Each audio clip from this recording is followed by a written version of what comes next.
here is Mr. Jason Martell. Jason, welcome to Dark Matter. Hey, Art. Thank you so much for having me on your show. You're most welcome. I really am looking forward to this. I want to qualify the beginning of the show here, Jason, by saying I'm kind of a skeptic when it comes to this sort of thing. Excellent. However, I am ready for you to try and convince me, because I would love to believe it is so. Well, I know you're a seasoned pro in these topics, so it's kind of an honor for me to just have these conversations directly with you and see how you respond. Okay, good. So what we're talking about here is man or something before man. In other words, something so old that it rose up as a civilization of sorts and became extinct before we ever arrived on the planet, human beings. Is that yeah. Fair? Yes? That's pretty much right on the head, Art. Diving into that a little deeper, basically, when I first started to look into these topics, I was 21, I'm now 39, and I started to be very interested in realizing that most of the ancient cultures that we're aware of, the infamous ones, the Egyptians and Mayans and India and such, they're all referencing a lost culture.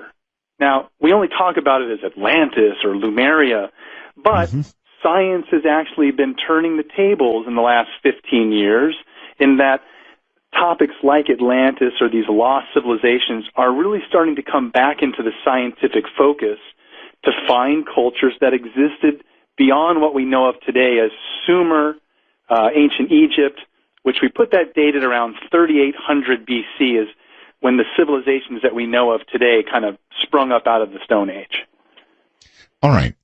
Is there truly enough time in the evolution of the Earth itself, I'm talking about the Earth itself, for life to have actually started, evolved here on Earth, or was it life, do you think, sent here perhaps already whole and complete? Well, let me give you a little bit of background on how I got interested in these topics, just for your audience and for you as well, and kind of answer that question. When I was in college, as I mentioned, someone had just kind of mentioned to me. Now, I had no interest in aliens or ancient history or anything. I was a waiter and I was a surfer and just a normal college student. But then someone just kind of mentioned to me that there was possibly pyramids and a face on Mars and that NASA had taken these photos. And I was very skeptical and was like, why would NASA hide something like that? It turns out, Art, that I was going to school in San Diego, and Malin Space Science Systems was 2 blocks away from me. So as I started to listen to your show and Richard Hoagland and other people, as a young layman college student, I became very interested in, are there actually artificial structures on Mars? So I contacted Dr. Mike Malin directly. Dr. Mike Malin is the principal scientist in charge for the last 30 years of the cameras that we place on all our orbiters. That's right. I have spoken to him a number of times. Yes. And so as a college student, I reached out to Dr. Malin and said, listen, is there any possibility that these structures on Mars are artificial? And he said, well, no, these are all natural, sand and wind-eroded objects, nothing intelligent to see here. That kind of made my eyebrows raise a little higher, right? So what I started to do is just really take my focus off of Mars, because this is on another planet, when I realized there's structures here all over the Earth that we can't explain, and that's kind of led me on the path of what we're going to talk about tonight. All right. May I stop you enough to ask if you have reviewed the work of Richard C. Hoagland? Of course I have. Good. Bought the Monuments of Mars, I think 2 editions, had him sign one, went to his birthday party in Del Mar many years back. I think the first time I met him was at a book signing of yours, which was in Encinitas, California, again, well over 10 years ago. I remember. All right. All right. Well, I have been a skeptic with Richard as well, although the last time he was on the program here on Dark Matter, he did hit me, Jason, with something that I found. He called it number 9. I don't suppose you've seen number 9, have you? No. It's a artifact on Mars, Jason, and the damn thing has a pipe sticking out of it. I mean, you might call it a rock, even though there's other aspects of it that are just startling. but it has a perfectly round pipe sticking out of it. And there's no way, Jason, that this is a natural object. Simple as that. That one got me. So if you have an opportunity to view what's called number 9, it's probably still up on my website.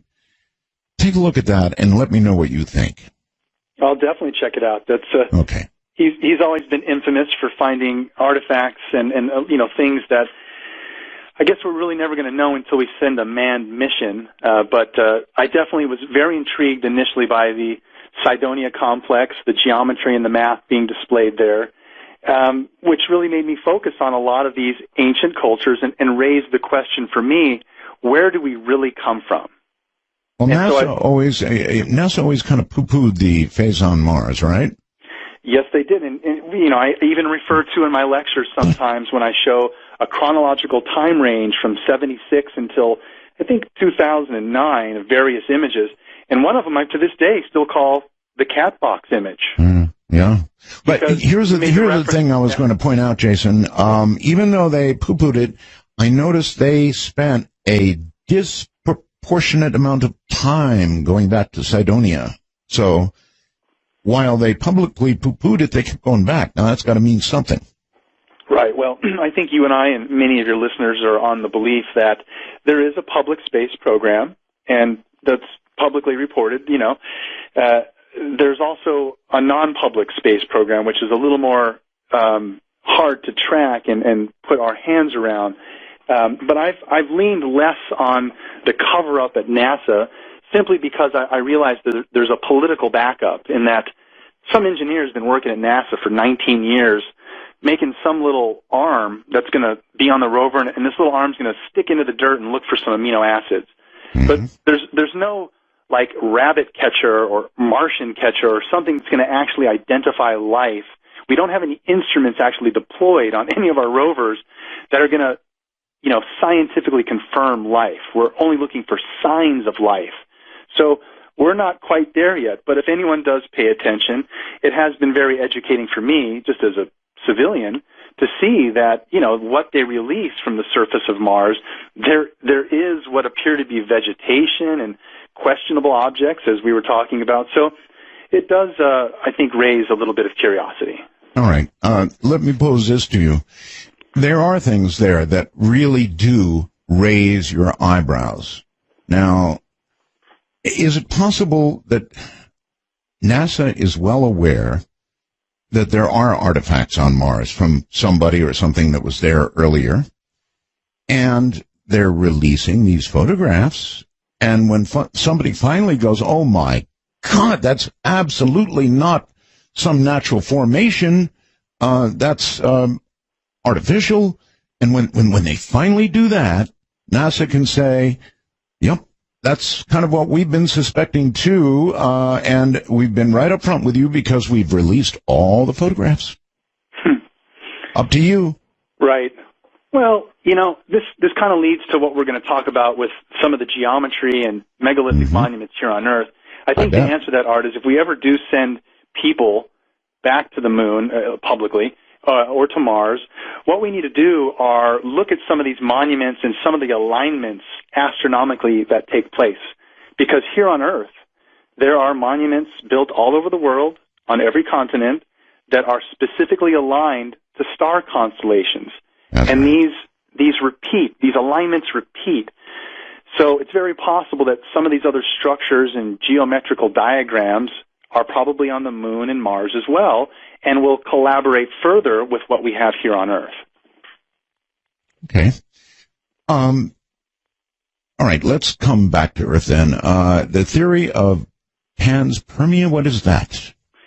Right, so, there's a scientific term called panspermia, which basically says that in order for evolution here on Earth to actually have taken place in the 4.7 billion years that, it's been in Earth, there's just not enough time frame. The analogy is, if a tornado went through a junkyard and assembled a 747, that's the likelihood that all the elements would be, swown together in this primordial soup hit by lightning. So panspermia is just a theory, and there's even a modified one that says direct panspermia, which means life arrives whole and complete here. direct panspermia would simply be that someone sent life here, whole and complete, which I kind of like. But that is a scientific term, and it does at least step into the doorway of explaining evolution here on Earth at a life system level. But when we get to the human being topic, I think there's a much more interesting discussion around what isn't a Darwinian evolution from something ever simplistic coming more complex. We seem to be here on Earth in a repeating cycle, which I'm going to call the Great Year. And many ancient cultures seem to be aware of a cyclical nature of something that repeats here on Earth on a very large scale of time. And that's why I think a lot of these monuments and things that we have are basically part of a much larger calendar system that the ancients were using. All right. Well, the way you pronounce it suggests to me, I didn't realize it was panspermia. So that would suggest the Genesis, I suppose, right? Yes. Yes, okay. So what is your theory? Was life, in what way was life seeded on Earth? What's your best guess? Well, my best guess, really is that we seem to be in some type of a large cycle that is creating life here on Earth to evolve to a certain state and then drop out of this evolutionary state and kind of forget everything. So, when we speak of life in general, that's kind of a broader topic that I'll bypass for tonight and go right to the human evolution, if you don't mind. That's fine. And, this is a really interesting topic, Art, because this is what led me to my research, is I wanted to figure out where do we come from? Who is the oldest culture that has led up to us? And that led me into the Sumerian culture and Planet X and the Anunnaki, which is a good topic for us to touch on. But, from a higher level still, I started to realize that there seems to be a larger cycle of time that all the ancients were aware of. And we know of it, we just don't understand it. We hear things called the Golden Age or the Dark Ages, or why there's the division of the heavens into 12 parts into these zodiacal symbols. Well, it seems that the ancients were aware of some knowledge and used a system of time based on astronomical movements, which is just now starting to come into our comprehension in modern times. All right. You're suggesting, I believe, that Darwinian evolution is flawed because you say they will never find the missing link. How do you know that? Right. Well, Darwinian evolution is, I think, this view that everything simple is going to become ever more complex. So if we go further and further back into our history, we should pretty much just find more simple cultures and tribes, and then into the future, we're just going to become super advanced. What I'm seeing is actually that's not the case. It seems that there is a cycle here on Earth that is repeating, and it's a large cycle that lasts around 24,000 years. Now, a lot of the ancient cultures made reference to the fact that there is this cycle. The Mayans got a lot of publicity recently because they talked about a calendar system that was so accurate, and their calendar came to an ending point in 2012. Well, it wasn't actually an ending point. It was just an ending point in one of their calendars. So it's just very interesting, Art, that we can talk about some of the specifics tonight in that many different ancient cultures were aware of this large cycle of time and built monuments that align to specific star constellations that are kind of like markers in space as to where we are in this large cycle of time. Okay, I still missed it somehow. You're saying that we will never find the missing link. Yeah, I kind of breezed over that one. Sorry. I really want the answer to that. Why will we never find the missing link? I don't think that we'll not ever find the missing link. I just don't think that right now we're ready to accept what it is. And in my opinion, it has to be some type of genetic intervention. Whether that be from an alien civilization or some lost culture that we're not on the record of understanding now. But it appears that if we look at the anthropological bone record of Australopithecine and Neanderthal and, comparing this bone to that bone, when we get to us and compare us to the closest relation of a Neanderthal, there's a huge gap between them and us. So somehow, magically, there was some type of a genetic intervention that took the hominoid that was maybe evolving here naturally and kind of made him into us. And I say that just from a very high level of, if you look at a basic human and you put them naked in the jungle and had them run around, their skin would get, cut by branches, they'd get sunburn. And if you look at an ape and how strong they are compared to us and all the body hair that protects them, we are just extremely different at many levels when we look at this Darwinian evolution of bones and such. All right, that's fascinating. I do have a question now. Is it possible, Jason, that if there was and by the way, I believe it could be true, there was some genetic modification achieved by a power that we don't understand. Mm-hmm. If that occurred, and I'm not a scientist, is it possible that a geneticist could uncover evidence that occurred? I think so. And as we, further decode the human genome, I know that there's already lots of what they call junk DNA and things that are in our DNA that they're just kind of scratching their head going, well, I guess it does something, but we don't really know. Right. Good friend of mine, Lloyd Pye, who I'm sure you're also familiar with. I know Lloyd well. Yeah, and I hope he's doing better. He's had some bouts with health recently, but he's a trooper. And he really did a lot of work around the genetics and wrote a book called Everything You Know Is Wrong, where he kind of gets deep into the genetic side of looking at the various elements of our gene code and breaking down where these anomalies exist and why they should be called out.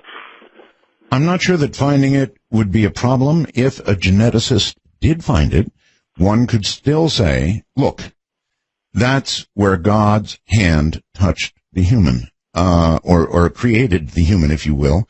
Or one could suggest that a race far, far ahead of ours stepped in and did the deed. Yes, well, I guess only time will tell as we, our sciences advance more so that we can use, various quantum computing here in the future, I guess, and do things where we can get a much more whole and complete view of our genetic code. And if we ever do get to interact with other, publicly, if we ever get to interact with other life forms of intelligence, then there might be very interesting DNA samples from them that we can compare. But right now, it's all kind of a door shut. There aren't any aliens. No one's willing to cross that line scientifically. So that's why, I've spent my time, the last decade or so, really looking at the ancient evidence.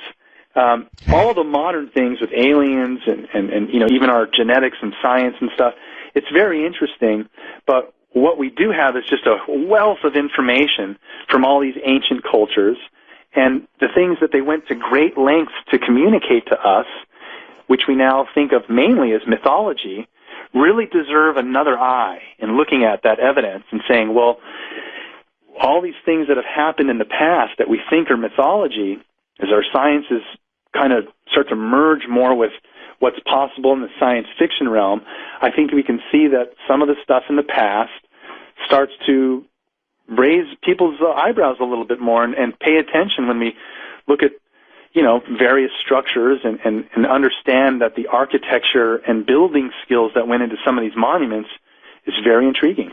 Okay. All right. Did you see the series After Man, I think it was called, where they showed 100 years after man was gone from the planet, 1,000 million, I don't think 10 so. million.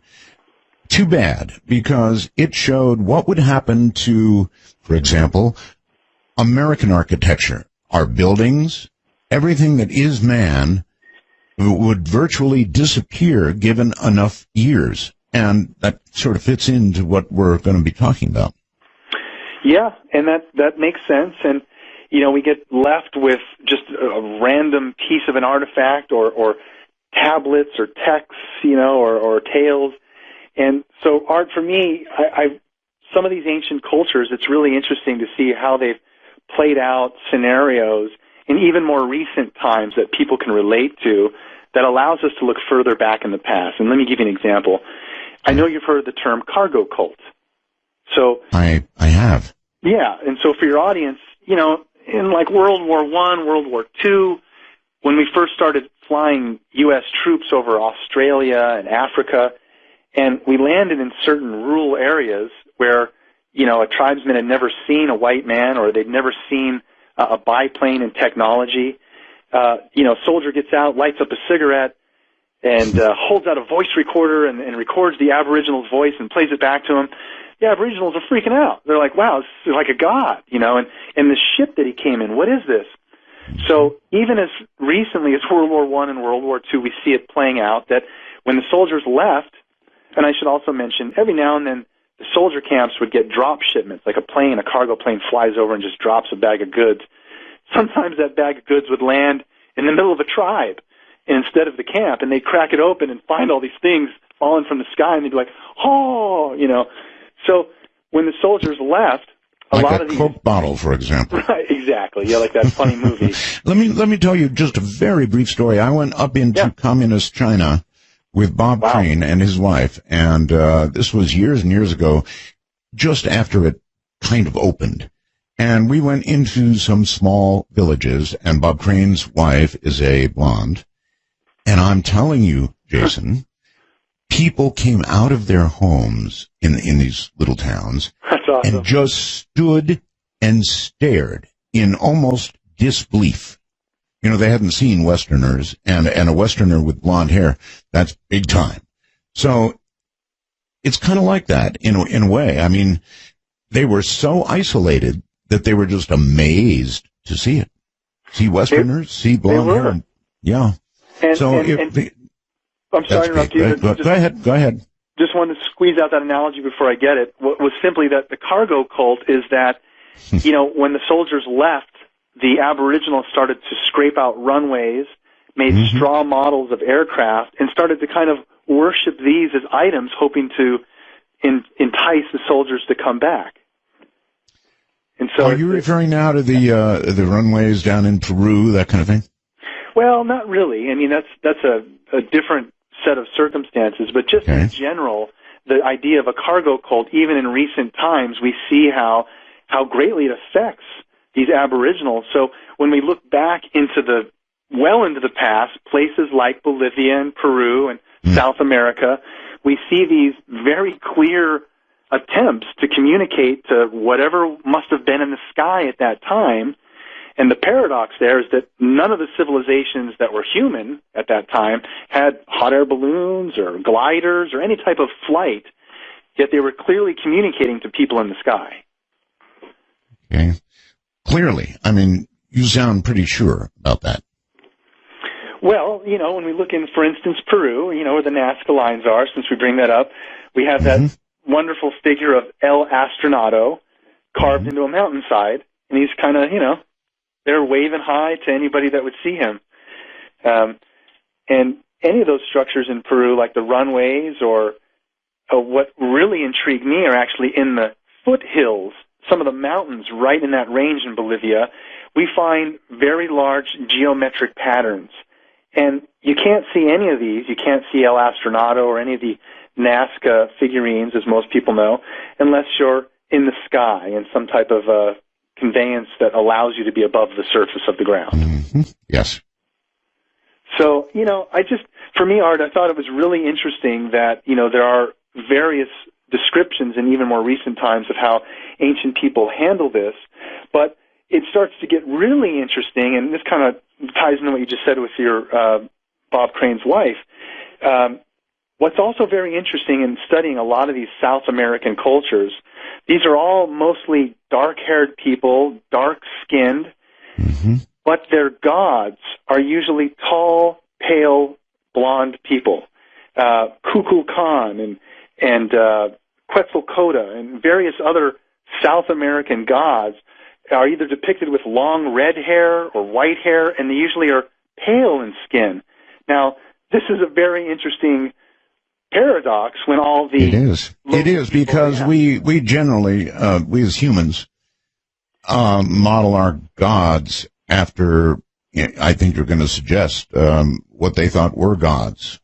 Mm-hmm. Exactly. How long ago are we talking about right now? If we went back to the time when these gods were being created, or the image of these gods, how long ago was that? We're roughly talking around 2500 BC, or pretty much 4,000 years ago. Okay. And what we see across the board, Art, is, various cultures from Egyptian to Mesopotamian, Mayan. They all have what appears to be, very articulate and well-positioned monuments that create these alignments. And some of these monuments are actually dedicated towards reuniting or some ceremony around their god. In Chichen Itza in South America, on a specific day, when the sun hits the side of the pyramid, it makes this light and shadow effect of a serpent coming down the steps. And, to build a pyramid at a specific angle so that an astronomical shadow will create an effect that repeats every year, that's pretty good. And it is indeed pretty good. Hold tight a moment, Jason. Jason, welcome back. Thank you, Art. All right. How frequently, with the kind of thing that you're talking about, do you run smack into the Bible? Well, I was raised as a Christian, so, that really was one of the first things that I think at a very young age, I, would be in church and I'd look up someone next to me and they're raising their hands and really feeling it, and I didn't understand why I couldn't get in touch with a higher power. So for me, I started from that angle, but really I have such a great respect for all the world religions because, I now see kind of a unification in all the ancient views kind of being very similar, that something happened in our past very clearly where there was a time when there were giants upon the earth, whether that means great in stature or actually physical giants, but there seems to have been a time when most ancient cultures interacted with their living gods, where we've lost that connection. Well, we're talking about that missing link in that moment when whatever was here was touched magically in some way, or technologically in some way, and so began the human. Well, if that touch were to be said to be God's, I don't think there'd be a problem. If that touch were said to be alien, I think there'd be a big problem. Have you thought that over? I have, and it might be a good time for us to talk about the oldest civilization that we have record on Earth, the Sumerian civilization, because that's really where one of the jumping points for me, as far as curiosity, again, coming from a Christian background, in studying the Sumerian culture, which is today's southern Iraq. It's been called Mesopotamia, Babylon, originally Sumer. And what we have out of Sumer are a collection of cuneiform scripts, which is a written language, as well as pictograms in the form of cylinder seals and various tablets. And for me, Art, it became very clear when the archaeological evidence started to support stories in the Bible, but as fact. So some of the things like the flood tablet, we have in the British Museum on display, there's a tablet called the flood tablet, and it's written in an ancient Akkadian text. They've actually found a few other various versions, but essentially what we have here is a story of the Great Flood recorded in stone, predating the Hebrew or the King James version of this tale, and it's thousands of years before these known texts that we have today. I guess it would be too much or difficult for you to actually lay out what is in that tablet and the way they described it, because I'd be very curious. Are you able to do that? I can, to a certain degree. Essentially what we have is, in the Bible, we have a very truncated version of a story that lasts 7 days and God creating the heavens and the earth. Right. But in the Sumerian version, there are actually 7 tablets of creation. And these tablets very specifically explain how we come into being. And it's a process, basically, that is explained Wait, I'm sorry. I thought it was a flood. We were going to talk about the flood tablet. I'm sorry. Yeah, got carried away there. Okay. Just jump right into another topic. Right. No, the flood tablet on display in the British Museum is, again, one of those that is part of a much larger set of texts. It's called, actually, the Enuma Elish. There was about 11 tablets. So this one specific tablet in that story explains the flood. And what's interesting about the Sumerian version is it very specifically says why there was a great flood. It cites that there is a much larger body. And now, let me put a little preface on this, too. There's only been a handful of scholars that actually read Sumerian cuneiform script, this ancient language, and most of the translations that I'm going to reference in our discussion tonight are translated through Zecharia Sitchin. Now, mainstream science will look at Zecharia Sitchin's descriptions and will argue over a certain word or a phrase and the meaning of that word or that specific phrase. However, no one in the archaeological community is able to compile a well-rounded, woven story interlinking all of the information from these tablets. Gotcha. All right, Jason, what I'm searching for here is, does it describe things like when the flood came, how much of the earth the flood covered, how long it lasted? In other words, does it lay it out? No, it doesn't. And if it does, I unfortunately am not that close to it to be able to answer it that way. But what I can do is, again, just validate the fact that this tale isn't just a biblical tale. We have an actual artifact predating the paper version of our Bible, essentially telling the same thing. Why that's important, Art, is there are other tablets, there are other pieces of information touch on other highly significant biblical events like Adam and Eve or the creation of our actual earth. And so putting all of that into a pot and stirring it together, we have very interesting information that come out of some of the most ancient cultures that we have, where we are now almost starting to scientifically confirm a lot of these biblical pieces that we thought were just allegory myth. For example, Adam and Eve? You're saying it confirms Adam and Eve? Well, confirm is, again, it's a hypothesis, and there's evidence there to support it. I'm using your word. Yeah. When we look at the evidence and things that we've pulled out of the Sumerian descriptions of their tales, we have very clear descriptions of them creating us in their image and after their likeness, just like the Bible says. But in some of these Sumerian texts, it's a lot more elongated. There is a text specifically talking about how the atom was created. And it wasn't Adam as in, that's your name. Adamu, the atom, correct. The word Adamu is a plural in Hebrew for worker. So the Sumerian texts actually explain that one of these gods that came here, they called them Anunnaki, and that's a term used throughout the Sumerian text to refer to their gods, Anunnaki. That just simply means those who from heaven come to earth.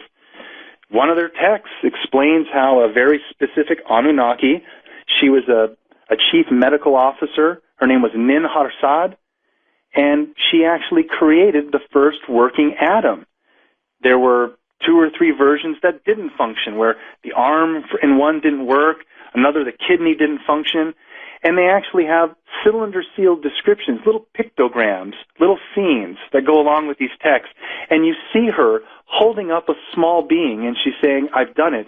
In the background, what appear to be tubes and vases on a shelf. Could this be a primitive representation of an in vitro fertilization? I don't know. Was there a pictorial of her? Yes. There's a pictorial. What did she look like? Well, we look like them. They look like us. I mean, essentially... Okay, these were done in... Obviously, I'm not looking at them. I mean, basically in stick form, or it had to be a little better than that because you're describing it as a her? Right. So what they did was the person who could create these drawings was called a scribe, and he used something called a stylus, which looks like an oversized screwdriver, and they would twist it and turn it to make the text in wet clay. And accompanying that, we still don't know how they did this, but they would take a piece of wet clay and carve in reverse these intricate little figurines and pictures. So they're not just stick figures. There are, detailed figures and art, but they would carve it in reverse. Sorry, art. They would carve it in reverse, and then when you pressed it into another piece of wet clay, it would leave the positive imprint. So it was very fascinating that they were able to even do that on such a scale. All right, how were you able to, or how was anybody able to discern it was a female? Well, the texts explain that she is a female, and when you look at her in the picture, she's actually got a ponytail, and her face features are more feminine. Okay. All right, and she created the atom, which turned out to be a small, are we talking about a baby? Right. So it's the first working model, and I'm sure it was, a child, and, it's, again, when we look at this as just a mythological tale, it's pretty darn accurate considering how we look at, again, test tube fertilization or in vitro fertilization. Oh, I'm with you. If it happened now, how did the Eve get created? Well, that part gets a little bit more convoluted into the genetic side, which I'd probably not do any good to speak at it from my angle, other than the understanding. I mean, there was this whole rib thing, Right. Well, that's what I was going to say, is other than the understanding of the biblical term. But I think just from a core concept, we have many of these stories that come out of ancient Sumer, where it's a really interesting piece of the puzzle. And some of it, again, when we try and piece it together with science, their creation myth goes into a very detailed explanation as to how our Earth was even created, and pretty much fits with our current cosmology. If we understand that the Earth now is kind of, the continents are all moved into a certain position, but at some point they were one large landmass called Pangaea. Right. And and that does make sense, because if you try it, the Earth, the continents, they fit together. Exactly. And the Sumerians give a very interesting tale of explaining that our primitive Earth, billions of years ago, they say before it had finished becoming a solid mass, it had this interaction with what they called Nibiru. It was a kind of like a rogue star that somehow got attracted to our solar system, and there was this collision between our primitive Earth and one of the moons of this star, this planet that came into our solar system, and this huge... all right. What you're referring to is Planet X, right? I am. Okay. And you're saying that it was not Planet X that collided with or even disturbed us by being close, but it was one of the moons of Planet X that collided with Earth. That's correct. Yes. And so the Sumerians don't use the term Planet X. They use the term Nibiru. And we again see similarities in this cosmological story from the Sumerians, where when this collision took place, we had half of our Earth get strewn out into what we now call the asteroid belt. The Bible calls it the hammered-out bracelet. And then the Earth that we know of goes into its current position in its new orbit. Now, after a large calamity like that, where half the planet is strewed out into the asteroid belt, if you think about it, that leaves us with just half a planet, literally a Pangaea. But over time, we've now moved into the positions like the skin of an apple. The continents have moved to where they are. So there's little pieces like that, Art, where the Sumerian version of many of the stories of our creation or of our cosmology, our science is kind of catching up and going, the Sumerians actually knew information that our sciences are just now starting to confirm. So what you're suggesting There's two ways to look at this. One is the biblical, and the other is something even older that you've been talking about, and you're suggesting that they do coincide, but at some point you're going to have to sort of make a intellectual mental choice about, well, the Bible. This was one way to explain it, but over here we have this other thing that happened, and it's the real thing that happened. Right, and so that's why there's this wonderful context from all the other cultures around the world, not just our one Judeo-Christian view or the Mesopotamian view that's now extracted into our Christian view. There are all these other collaborating cultures that have a similar line of evidence in that the knowledge that they had, it seems to be so complex that when we look at most of these ancient cultures like the Egyptians, Mayans, and Sumer, they were right out of the Stone Age, right at the time when it seems to have been that they were, just starting. They're at the most advanced part of their civilization, and then they kind of gradually went downhill. So it's a hard thing for us to try and figure out, like, why are these gaps in knowledge? It seems like many of the ancient cultures knew a bunch of information and ways to build monuments that we can't today, and then we kind of forgot it all when we went into the Dark Ages. Jason, you do realize that not all that long ago they would have strapped you to a couple of hunks of wood with kindling underneath, and they would have burned you alive as a warlock. You're right, and that's part of us coming out of the Dark Ages, where we've been in this, we went into this realm where we kind of lose all this information. But as we go further back, Art, we look at these monuments and various sites, and we see alignments and things that point to a much earlier date than Sumer or Egypt, and we don't know where they come from. And I can give you some examples, and this one, of course... Ballpark, when you say much older, give me an idea of how much older. 10,500 BC and older, maybe between 10,500 BC to, let's say, 50,000 BC. So much further into our past. We've just now started to uncover sites, thankfully, due to the work of a show on the History Channel that's now in its 6th season. I'm grateful to be a part of it, Ancient Aliens. They have been finding and researching sites that really were not even on the radar. Sites like Göbekli Tepe in Turkey.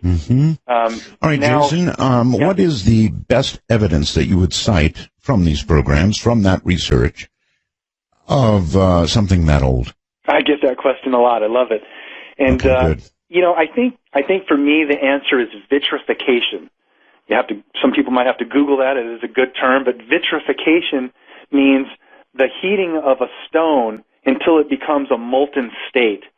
And so what we see, Art, is, at Machu Picchu and Teotihuacan and Pumapunku and all these sites where the stones are perfectly fit together or carved out with these intricate patterns like putty. There's no way to explain how they did that other than they were heating the stone, some of these diorite, granite. They would heat this stone somehow to a molten state. Then you can slice it in half, stick it together, drill holes through it, no problem, and then it hardens back into a stone. But we have no answer to explain what tools or how they were able to make granite into a molten state. Well, it's interesting you would mention that, because there are those who suggest the tolerances in the pyramids in Egypt are absolutely impossible. They could not have achieved that then unless they were actually melting stone and pouring it, which explains how they could have done it, because those rocks are way too big and too heavy for anybody to have moved back then. That's a good point. They're almost like large cement blocks that came out of a mill or something. And now Egypt is a really great example because you're familiar with this topic too. Now, the alignments that we see at Giza are part of this marker system. There's a crypt in Dendera, Egypt, where on one of the walls it looks like some of the Egyptians are holding up large light bulbs. I recently recreated a version of this bulb and actually made it function for the History Channel. But in that same area of Dendera, there is also a very large relief of an astronomical zodiac. And what a lot of people don't understand is that, again, these monuments are built as some type of large marker. Giza is an excellent example. Through the work of Robert Bouval, we learned about a decade ago that the 3 pyramids of Giza are a terrestrial map of Orion, right? That's right. We can use star charting and constellation software, Redshift, and various other programs so that you can say, where are the stars going to be above me tonight? Or, where were the stars above me at 10,500 BC? That's right. Well, it turns out in 10,500 BC, Giza is perfectly aligned to Orion, the 3 stars of Orion, That's and right. the Sphinx is looking directly into the constellation of Leo. So, I don't know how. Can I for a second take you back to the light bulbs? Yeah. Okay. Sure. You believe that what's inscribed in stone, is that correct? Yes. Yes. Is a creature of that time holding up what you represent as a light bulb? Well, creature. I mean, it's a human, but yes. Well, I'm not sure what point of creation or evolution we're talking about, but okay. A human holding up a light bulb, and that would have been 10,000 plus years ago? I'm sorry. Well, no, forgive me. So the artifacts in Egypt, just when we go to one of the crypts in Dendera, these are wall reliefs that were done by the Egyptians, probably in, let's say, 3000 BC. That's fine. That's fine. But what it shows is 2 things I mentioned. The first one is why I was interested in Dendera in the first place. There are wall reliefs that show Egyptians holding what appear to be large light bulbs plugged into a device. Egyptologists say that that's a lotus flower, and the bulb, what looks like a bulb, is actually just the aroma coming out of the flower. I mean, it's not a very good explanation from the scientific community, but so it what does did appear you to be a light do? bulb. You said you created a light bulb as a demonstration, yes? I did. Did you make a light bulb? I mean, well, here's what I did. So I hired a person who is an expert in creating lighting, various like custom bulbs, right. And I had him create a filament-based bulb that's a plasma bulb. So just like we've heard of swamp gas, it's possible that gases coming out of just natural occurrence are ignited by a small heat source and they create phosphorescence. Right. So it's very possible that the Egyptians could access a swamp or some methane gas and give it a small source of energy, which is another thing I'll talk to you about, and create phosphorescence. So all I did was create a very light plasma bulb with 4 volts introduced to it, creates a light, a phosphorescence glow. Fascinating. Okay. Thank you. Now, to top that off, the powering of that device, I created an ancient Baghdad battery, which I've also had tested for Discovery Channel and for History Channel. Explain a Baghdad battery. Yes. They found about a dozen of these in in southern Iraq that date back to times of Sumer and such, 2500, 3000 BC. And essentially it's a clay pot about 6 inches tall with a copper lining and an iron rod down the center. And we've scientifically known for sure that it creates an electrical charge when we introduce any weak acidic acid. Yeah. And probably 4 volts would have been achievable, and so that's what you used. Exactly. And I show those sometimes when I give a lecture. I connect the battery to the bulb and display that. So those are interesting pieces of artifacts and things that we can demonstrate. But, as I was mentioning, the astronomical alignments and some of these things. So in Dendera, they also have the zodiacal relief that shows all of the constellations, above Giza. But they show a view of the sky that's thousands of years earlier than 2500 BC. So it almost seems like the Egyptian culture at 2500 BC was well aware of this large cycle of time and referenced that thousands of years before they were there, they were in a much better state, closer to the golden age. And so they recorded this by showing the positions of the stars as to what they would have been, let's say, at 10,500 BC. Gotcha. Very interesting that they would make such references. All right, I want to talk a little more about Planet X. So hold tight. We're going to take a break here, A4, to go, and I was lucky. They knew who I was. When it was my chance to get to the Great Pyramid, I actually went to the top. I got to lie in the sarcophagus. And I don't want to go woo-woo on you here, but and it may have been just, I don't know, the climb to the top. It was humid. It was hot inside the pyramid. But lying in the sarcophagus, I definitely felt something that, you know, it's kind of hard to describe. I felt something. There have been many thoughts about what the Great Pyramid was or is. Any thoughts yourself on what that was intended to do? Well, you know, there's lots of theories out there, Art. I couldn't stick to just one, but I do like to talk about the various theories. I've always resonated with Chris Dunn and his idea that it's a power plant, some kind. Huh. It seems that around the world there are monuments placed at geodetic points. They're somehow connected. Maybe at one point there was some type of world energy grid, and these monuments, Stonehenge, Giza, and various other sites, tapped into this energy.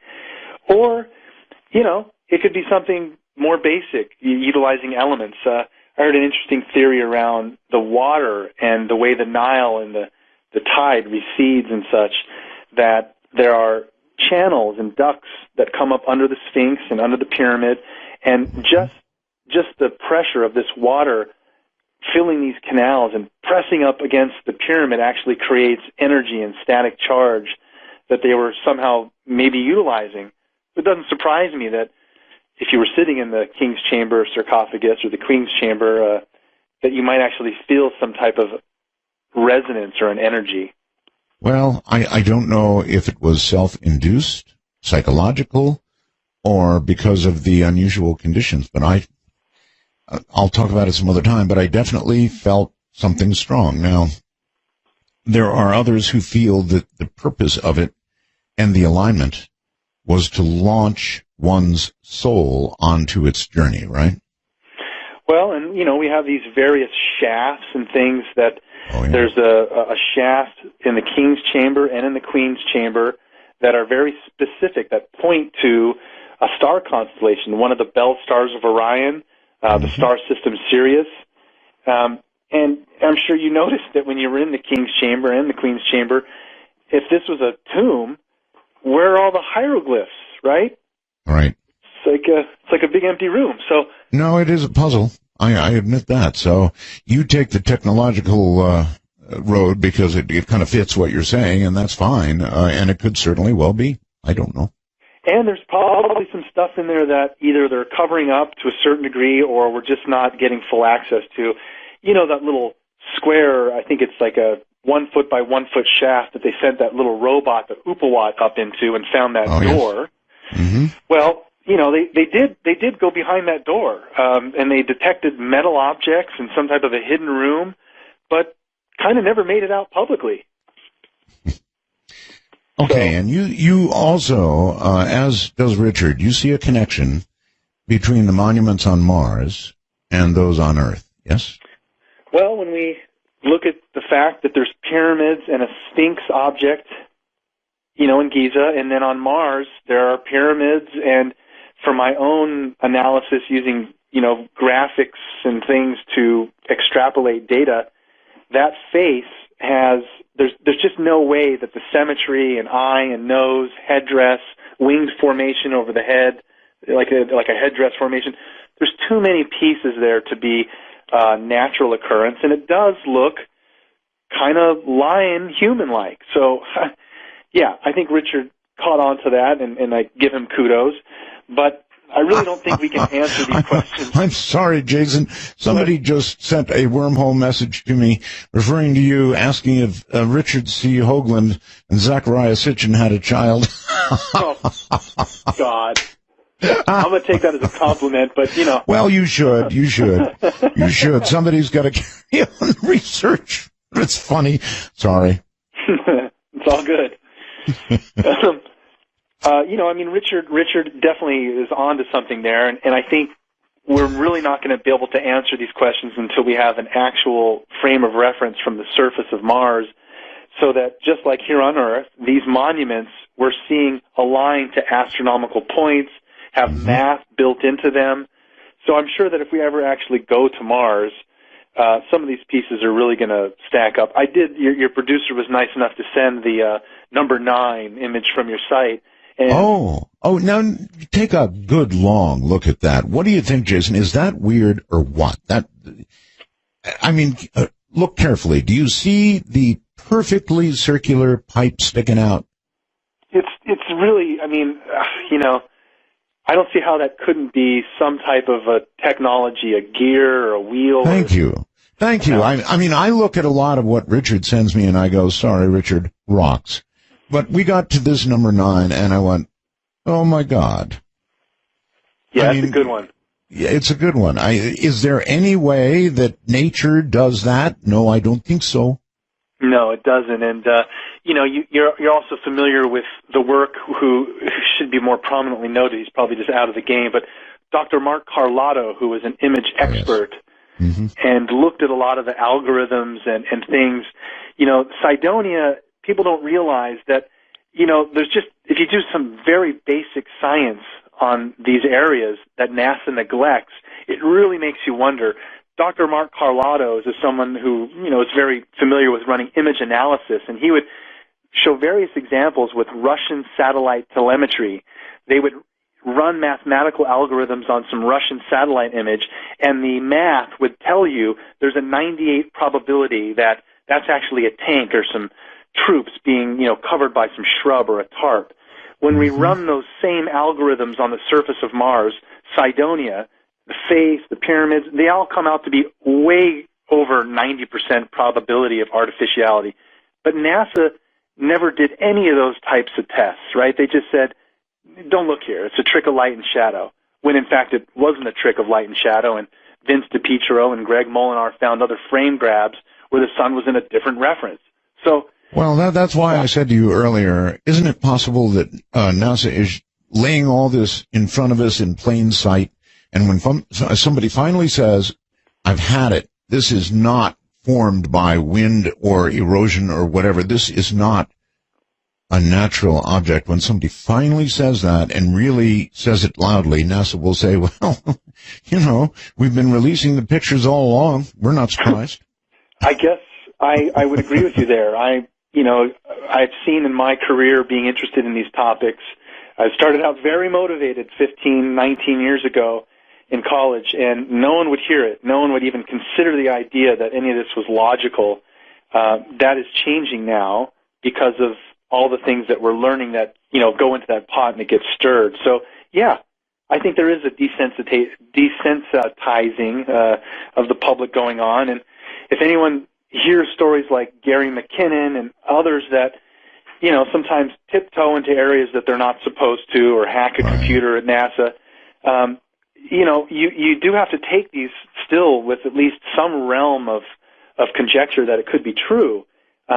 And, you know, NASA, again, is a public space agency, but from its inception, it's under the Department of Defense, you know, and anything they find that would be really cool, they're not going to release it. NASA paid Brookings $50,000 in 1960 to look into the possible implications of discovering alien life in space and what it would mean to society, right? Yeah. And the basic conclusion of Brookings was what? Well, they basically said that the fabric of society, the economic complex, the religious complex, would really be thrown for a loop, and it's better to quarantine this information until there's an established plan, you know, a way to, essentially what we were just joking about, either desensitize the public or, handle this with the proper quarantine procedures. Mm-hmm. So you think we're still in the period of quarantine?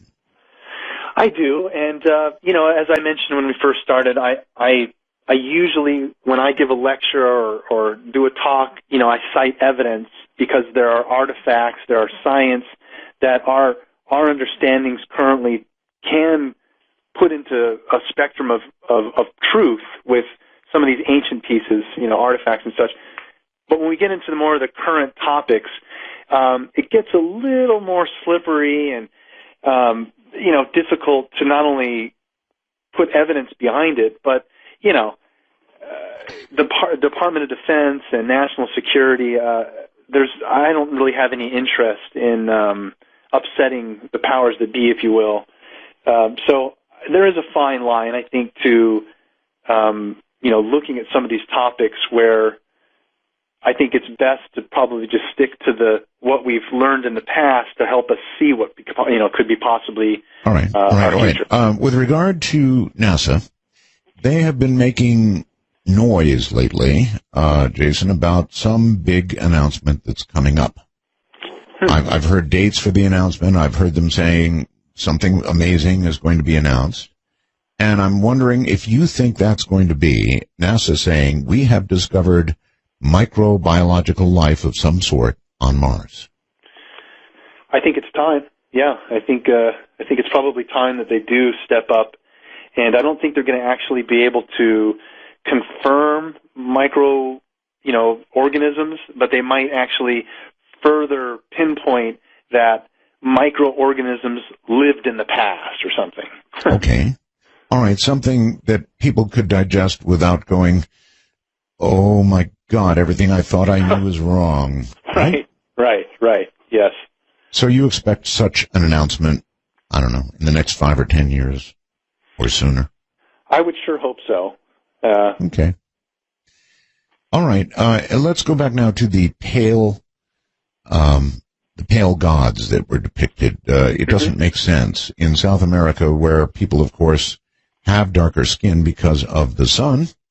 In fact, that's true right across the world, in Africa or Southeast Asia or wherever you go, where there's lots of sun, you have darker skin on people. It's protection for them.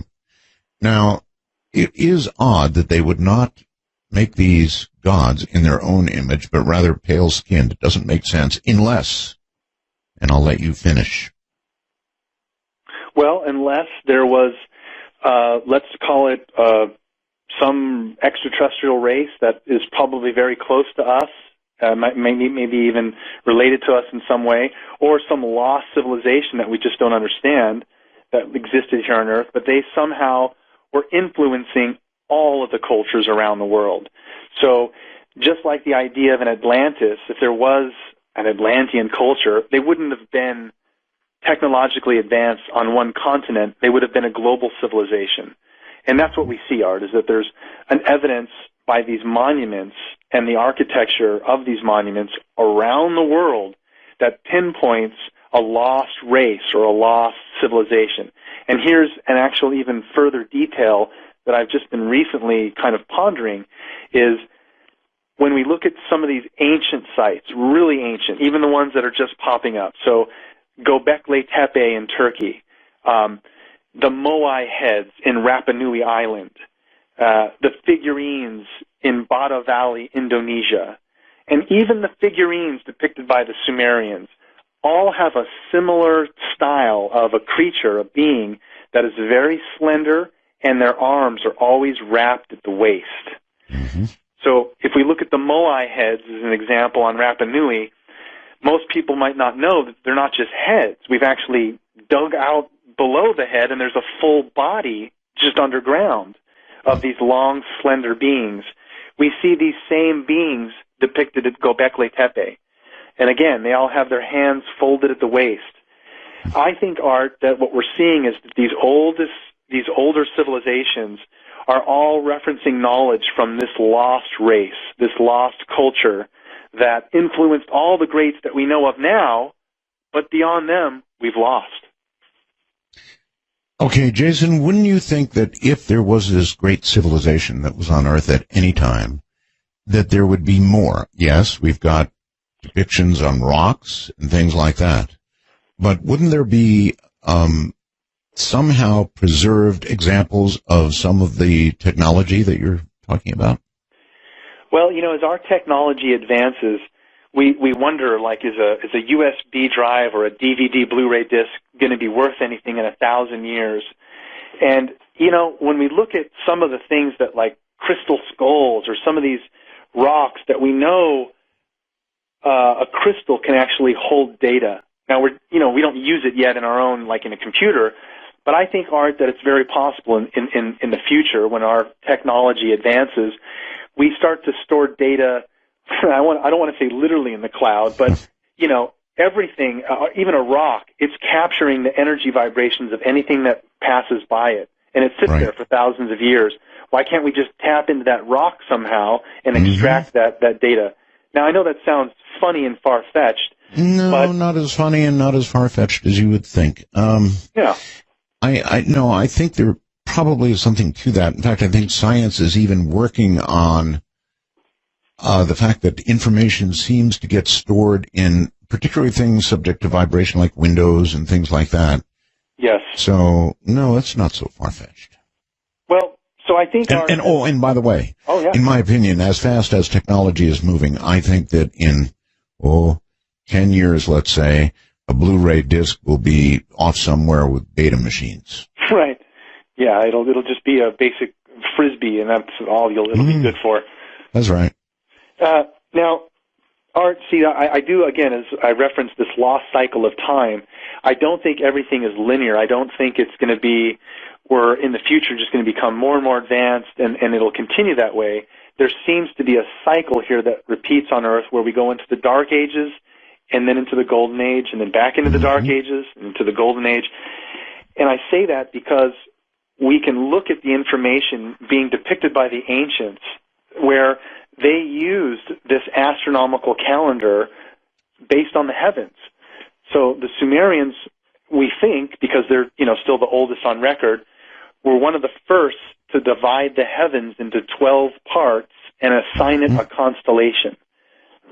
So today, there seems to be a large cycle of time where we go through each one of these zodiacal symbols.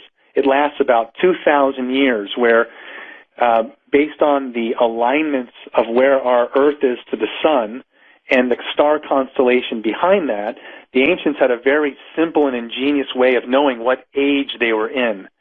And just so that we understand the context of this, right now we're in the age of Pisces. Now, the age of Pisces is the symbol of a fish, which is also the symbol of Jesus. We're in the time of Jesus. That's going to end in about 150 years when we go into the age of Aquarius, all based on astronomical information. So it's very interesting that the ancients used this large clock to know, and here's how they did it. If you went out early in the morning, just as the sun is rising, whatever star constellation, Aquarius, Cancer, Leo, whatever constellation the sun is rising against, they would know, we're in the age of Aquarius, we're in the age of Pisces. So they went to great lengths, Art, to know exactly where they were in this cycle because all the ancient cultures, over 30 of them, explain how this cycle affects us. And I want to kind of put into context so that your audience understands. There's 3 cycles that we're aware of as far as the Earth's movement in the heavens. The first 2 we're very aware of. The third is where it gets a little tricky. First one is we're spinning on our axis. So I'll tell you what, this is a good break point. Spinning on our... Okay, so I don't know. It seems like the astronomers would be letting us know if Planet X was headed our way. But that doesn't mean it isn't. And that doesn't mean that a rogue planet couldn't be out there because it could. So what's your best guess about Planet X? Well, I think in this last hour I'm going to try and hit it home for you because I know a lot of people are interested in Nibiru, Planet X, especially what they hear online. And in this last hour I'm going to kind of talk about the new model, which I think explains why there would be a Planet X, or it helps put into the context of a Planet X existence. But excuse me, Jason, do you mean you're only going to be on for another hour? Because we have 2 hours of show to go. Wow, that's great. Then my bad. You didn't know that, huh? I didn't know that. Can you stick around? I think I can, yes. Okay, all right. Planet X. So basically, the Planet X topic is one that's very interesting because up till now, everyone has been assuming that it's just one sun, that, our solar system is comprised of one sun, and Planet X is on this huge elliptical orbit based on the ancient information, and so it very rarely comes by our inner solar system. However, that might not actually be the complete model.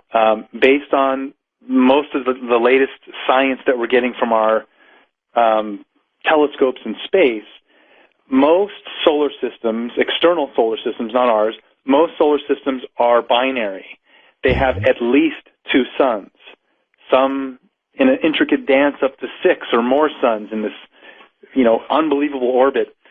But there's strong evidence to suggest we are a binary solar system, so that we actually have two suns. Our second sun would either be a brown dwarf at this point, or is something that we haven't been able to identify.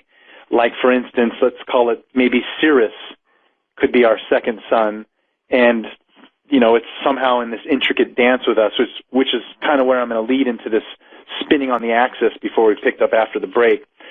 So I realize the Planet X topic is very sensitive to a lot of listeners, and hopefully in the next couple hours we can really start to boil down some of the science that I've been latching onto and finding very intriguing, which further change the variables of a Planet X model. There are a number of people I've spoken to recently who believe there is another sun, and that it is hidden and we can't see it because it's behind our current sun in some way. Well, Art, there are over 30 cultures that were aware of this large cycle of time and specifically talk about two suns. Even the Sumerians have a very interesting tablet view of what appears to be like the Tower of Babel, and they're ascending it, and there's two suns at the top. But many cultures were aware of the idea of us having two suns, a lot of them coming out of the ancient Vedic texts in India and such. But where this all right, that issue aside for a second of the second sun, although we'll come back to it, but Planet X, would you regard Planet X as essentially a rogue planet that visits on a very long orbital time, like 25,000 years, something like that? Right. Well, I think the orbital pattern that is talked about in some of these ancient Sumerian texts is they give it a 3,600-year orbit around our sun. Oh. We look at the Sumerian evidence and see that they had a very advanced math system based on two numbers, 6 and 10. So the Sumerians had mathematical constructs and diagrams that showed how they were able to divide into very small numbers and very large numbers. Some of these numbers ticked up into the billions. So one of the numbers that they used was 360. They were the first ones to designate 360 degrees to a circle. Now, if you just take a string and attach it to a stick, put the stick into the dirt and outstretch that string, and then walk around, you create a circle. But they were the first ones to actually designate 360 degrees, and they called it a shar, which meant a complete circle. So they gave the reference of Nibiru, this Planet X, as having a shar of 3,600 years, which meant a complete orbit. Mm-hmm. So, let's see, 3,600 years. So it would come and visit every 3,600 years, presumably at roughly the same distance from the Earth? Yes, and I did a little mathematical calculation a while ago, and around 2003, when this was, a little bit more hyped on people listening to things on the internet or looking at webcam photos that possibly show a lens flare, interpreted it as a second sun. I did some math that showed, if our solar system's been around our Earth, more importantly, for, let's say, 4.7 billion years, and Nibiru's orbit is 3,600 years, or every 3,600 years it's potentially coming by Earth or the inner part of the solar system. If we divide 4.7 billion years by 3,600, we get well over 1 million times Nibiru has completed an orbit through the inner part of the solar system. So it's probably likely that not every time there's an orbit, that it affects us. We could be on the complete other side of the sun when Nibiru comes into the inner part of the solar system. It might have minimal effects on us. Well, it would change something. I mean, it would be close to something in the solar system, and so there'd be some great change every time, I would think. And it's perhaps not on Earth, but some great change. Right. And, I know that people can point to things, the planets heating up in various spots, Jupiter's spot and various things. Can't explain, what Nibiru's impact would be on us, but looking at the evidence, if we look at the spacing between the planets, just between Mars and Jupiter is where the asteroid belt is. Right. Now, right between Mars and Jupiter, there's plenty of room for a large planetoid object to be passing through, and there's actually even gaps in the asteroid belt that could be considered planet-sized gaps, as if something had passed through it. And Art, I always jokingly made the reference that, we're talking about the 12th planet from the Sumerians' perspective. They called it the 12th planet, as well as Nibiru or Planet X. But if we just think of it as the 12th planet passing between Mars and Jupiter, I used to make the joke that it's like MJ12, Mars, Jupiter, 12th planet. But it's probably nothing.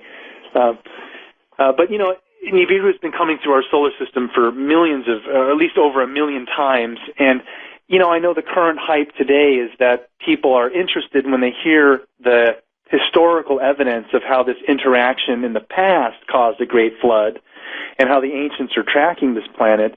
But I agree with you in that I remember Hale-Bopp very clearly.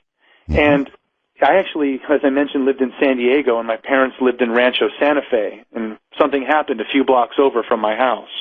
Yes. But, the amateur community of astronomers has been very astute at always pointing out things like Shoemaker-Levy 9 or Hale-Bopp well before the professional community, and then it gets escalated to the actual science level. So if there is a Planet X, we're talking something 4 to 8 times the size of Earth going on the Sumerian descriptions. This is a large object. Anything anywhere near the inner part of the solar system, there's a pretty good likelihood that the amateur astronomers would pick that up well on its way here. And if it made a fairly close pass, the impact on Earth? Well, in the past, as I mentioned, the Sumerians give a very elongated tale that explain how in the past, when Nibiru passed by, it actually caused gravitational pull on our ice sheets, our tectonic ice sheets up at the top, and just like a ice cube being dropped into a glass of water, one of our ice sheets at the top of the Earth just kind of cracked off into the ocean and instantly raised the water 300 feet or more. So, that's kind of a little disconcerting to think about, that it has had this effect in the past. But really where I focused my attention with the whole idea of Planet X and Nibiru isn't on the catastrophe potential. It's more on the potential of reuniting with ancestors that are off planet. I mean, if Nibiru does exist, it's very possible that we actually have ancestors that live on that planet. That's pretty heavy. Yes, it's pretty heavy. I don't know that we'd be happy to see them again. Or would they be happy to see us and what we've become? Jason, if you do the math, and I know that you're doing the math, when might we expect, let's assume it's absolutely true for a moment, Planet X, when would we expect a close pass again? Well, Zecharia Sitchin had a specific date that's, a few hundred years from now. It's really something that's going to be difficult to pinpoint until our telescopes and science can actually confirm where this planet is. Now, since the early 80s, Zecharia Sitchin met with the lead astronomer for the Naval Observatory, Dr. Robert Harrington, and compared the Nibiru model with the Naval Observatory model, which concluded Dr. Robert Harrington had a model that showed by just including one extrasolar planet, it explains all the anomalies we see in our current solar system, why Uranus is tilted on its side, why Pluto and Neptune could be possibly dislodged moons of Saturn, various things that we see. At the time when he was doing his calculations, again in the 80s, Dr. Harrington said all of the planets are suffering from something called perturbations. All of the planets are being pulled in a certain direction within space, but there's nothing there. There should be a large planet, but there's nothing there. It's kind of like it's kind of like thinking of a pool table with all the balls on the table scattered around, and then taking the cue ball and slamming it into the middle and see what happens. And yes. only actually it's worse than that because of the gravitational effects. You don't even have to hit anything; you just have to get close, right? Just kind of whiz by it, right? And so, you know, there's been this model being calculated for quite a while now that shows, you know, there's probably something out there that's affected our orbit of the planets in the past. And now, as we look into this extrasolar planet X, is there another large body within our system? What do? We go ahead and demote Pluto to not being a planet. I don't agree with that. But, you know, it is an interesting thought that we are now using extremely advanced telescopes. We have one out there now called the Spitzer telescope. Actually, I think it was originally called Certif, and they renamed it to Spitzer. So either one of those names would bring it up, Certif or Spitzer, if you Google it. This telescope is amazing. It's sitting out in space, and it's able to temperature regulate itself, where it sits at a temperature just below freezing. And other telescopes that we have out there, like Hubble and the IRAS,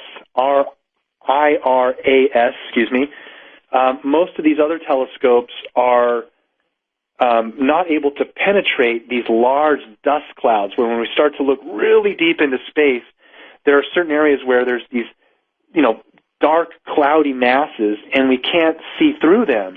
However, these new telescopes, like the Spitzer, are completely infrared, so they're able to calibrate themselves to the temperature of this dust cloud and just penetrate right through it using infrared, essentially a heat signature. So we're starting to get detail and see all these new suns and different solar systems.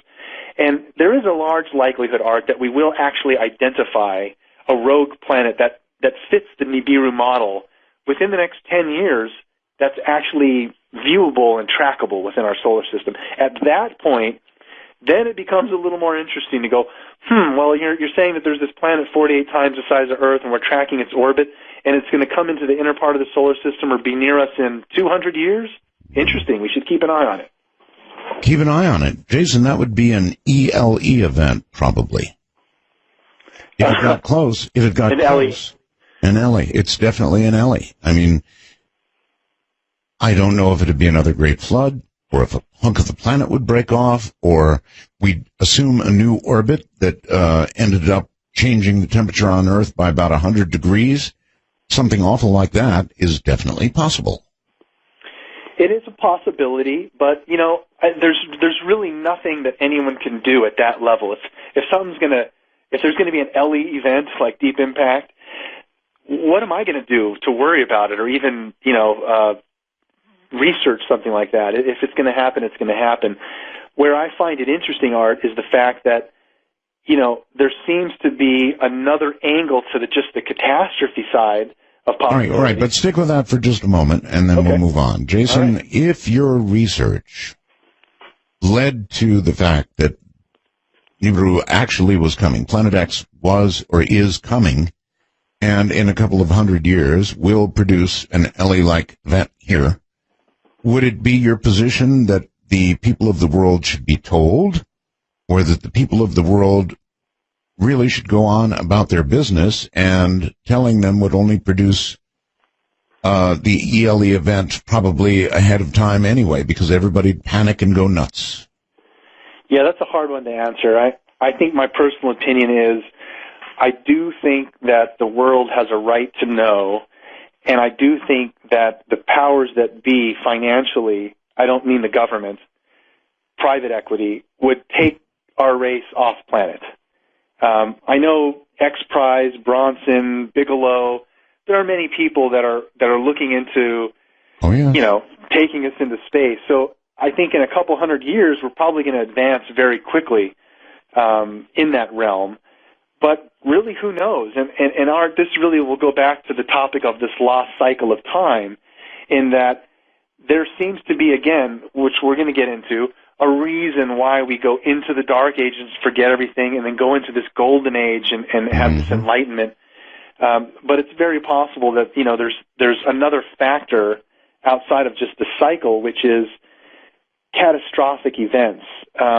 In the last time we were in the golden age, I calculate that there was also a cataclysmic event, meaning we're super advanced technologically and spiritually, and here comes a huge asteroid or something that wipes us all out and really makes us lose touch with this lost information. That could happen again.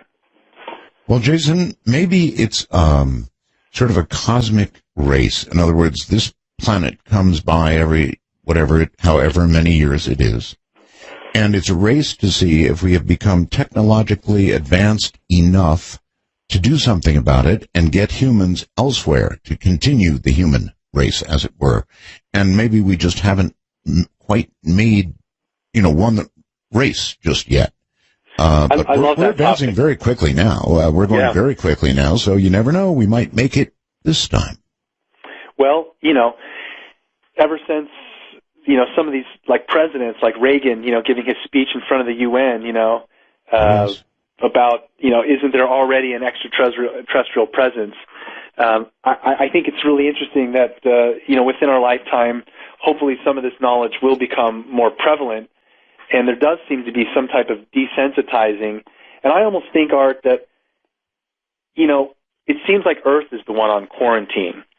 If we look at, the idea of like a galactic federation, Star Wars, Star Trek, some conglomerate races collaborating, if they were to look at us and see us blowing each other up, expelling natural resources, why would they want to give us more technology when we're so unstable? It seems almost like we're being nudged to make these decisions for ourselves so that we can be welcomed to this galactic table, if you will.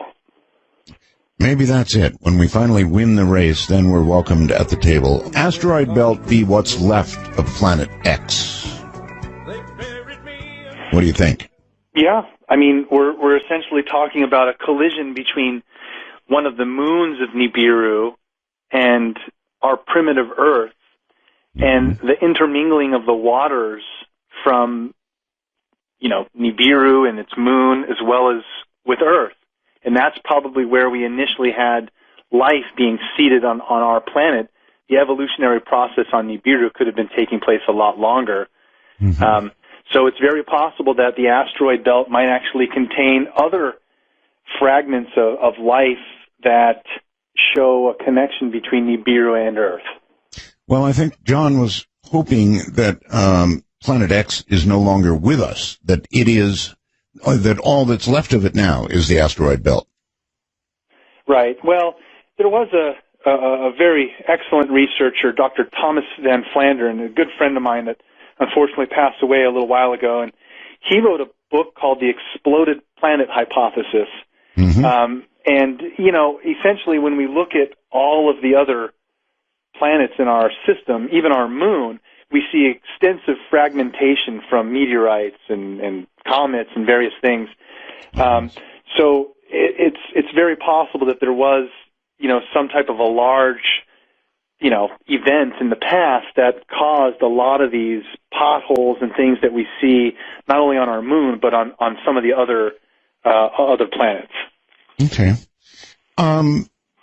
You have mentioned here something about a discovery that was made, something 2,000 years old, some kind of mechanism found in 1901 by divers. What was that? Yes, that's an excellent piece of technology that was found in, around 1901 off the coast of Antikythera, a small island near Greece there. And it's an interesting device because it's probably about 2,000 years old, and it's more complicated than a modern-day Swiss watch. It has somewhere between 35 and 70 different cogs and wheels, all intricately connected. And the Antikythera mechanism was used for two purposes. At least that's what we theorized. One was for as an astronomical device, so that as a person navigating on a ship, they could use this device to tune it to a certain point, to a certain star, as an example, and it would help them navigate the seas. The other purpose of it seemed to be as an astrological device, where it could tell you, like if you were born on a certain day, that the planet Jupiter aligns with Mars, and then they would be able to give you more information about the zodiacal specificity of your birth date. But a pretty interesting piece of technology that's over 2,000 years old, and we really only accredit it to someone like maybe Archimedes, but we really don't know who invented it.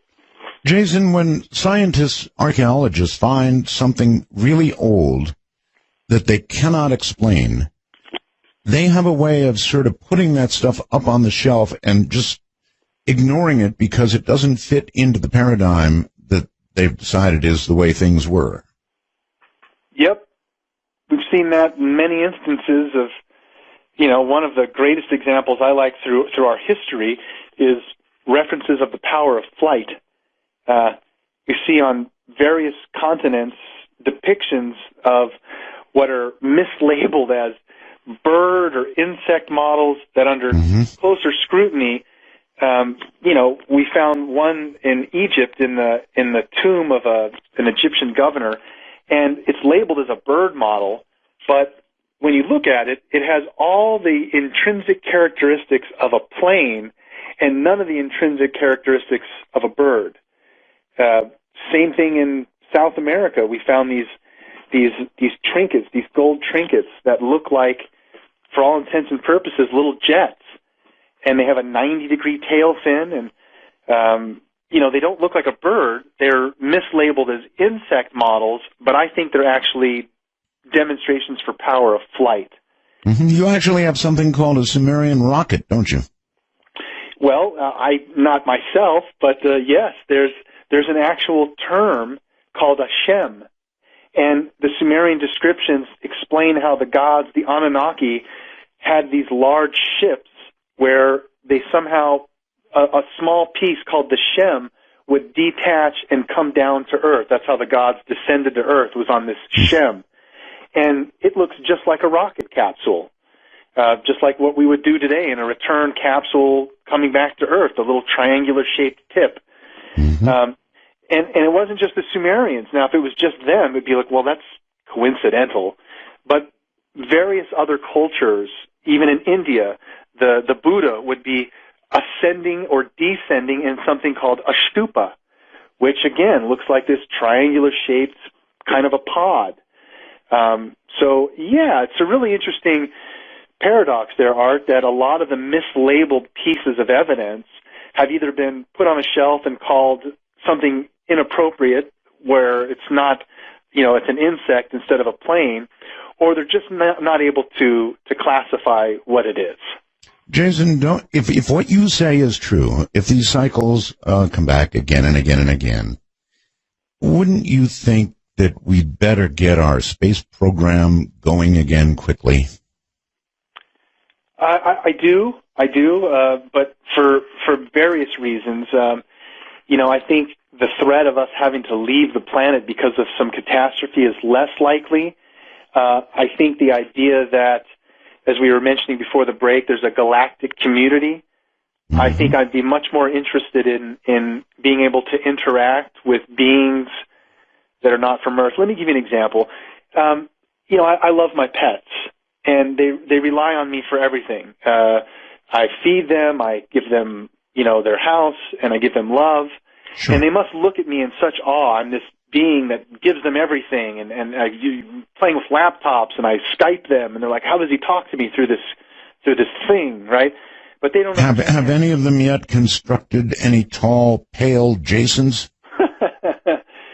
No, I need to look in the birdcage a little closer, but no, not that I'm aware of. Okay. But what's interesting, Art, is that this connection that I have with my animals, imagine how they must look at me in awe and reverence. They love me. Oh, yes. We as humans supposedly had some connection with something higher than us, where we identified that, wow, we understand our place. There are beings greater than us and expressed to us in ways greater than we can understand. And somehow we lost that. The ancients had it, and now we don't. And I long for that, Art. I think that might be part of our desensitizing is, there's good and bad. And I personally believe that we would like to reunite with these ancient gods. All these ancient cultures were told by their gods, we are coming back. And that's Jason, the question. do you think that with regard to your pets, that was something you said up there, your pets love you, as you mentioned. Mm-hmm. Do you think they love you enough that if you died and you were no longer feeding them, they wouldn't eat you? They wouldn't eat me.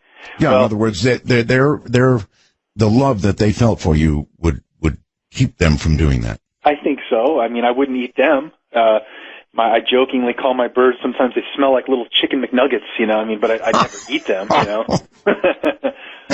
love them.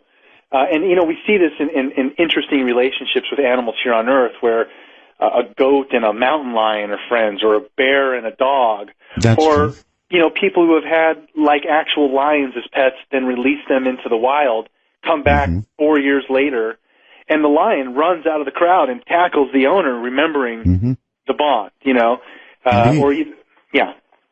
No, all of that is true. Nevertheless, I think that if they were starving, Jason, they'd chow down. That's well, I love them that much, Art, that if I'm dead and they need to feast on me, then hey, no problem, right? Okay. I guess that's how it is. Well, all of this is really fascinating, and there are so many people that believe this, Jason, and they believe it to the degree that they think it's about to happen again, that the cycle is about to commence.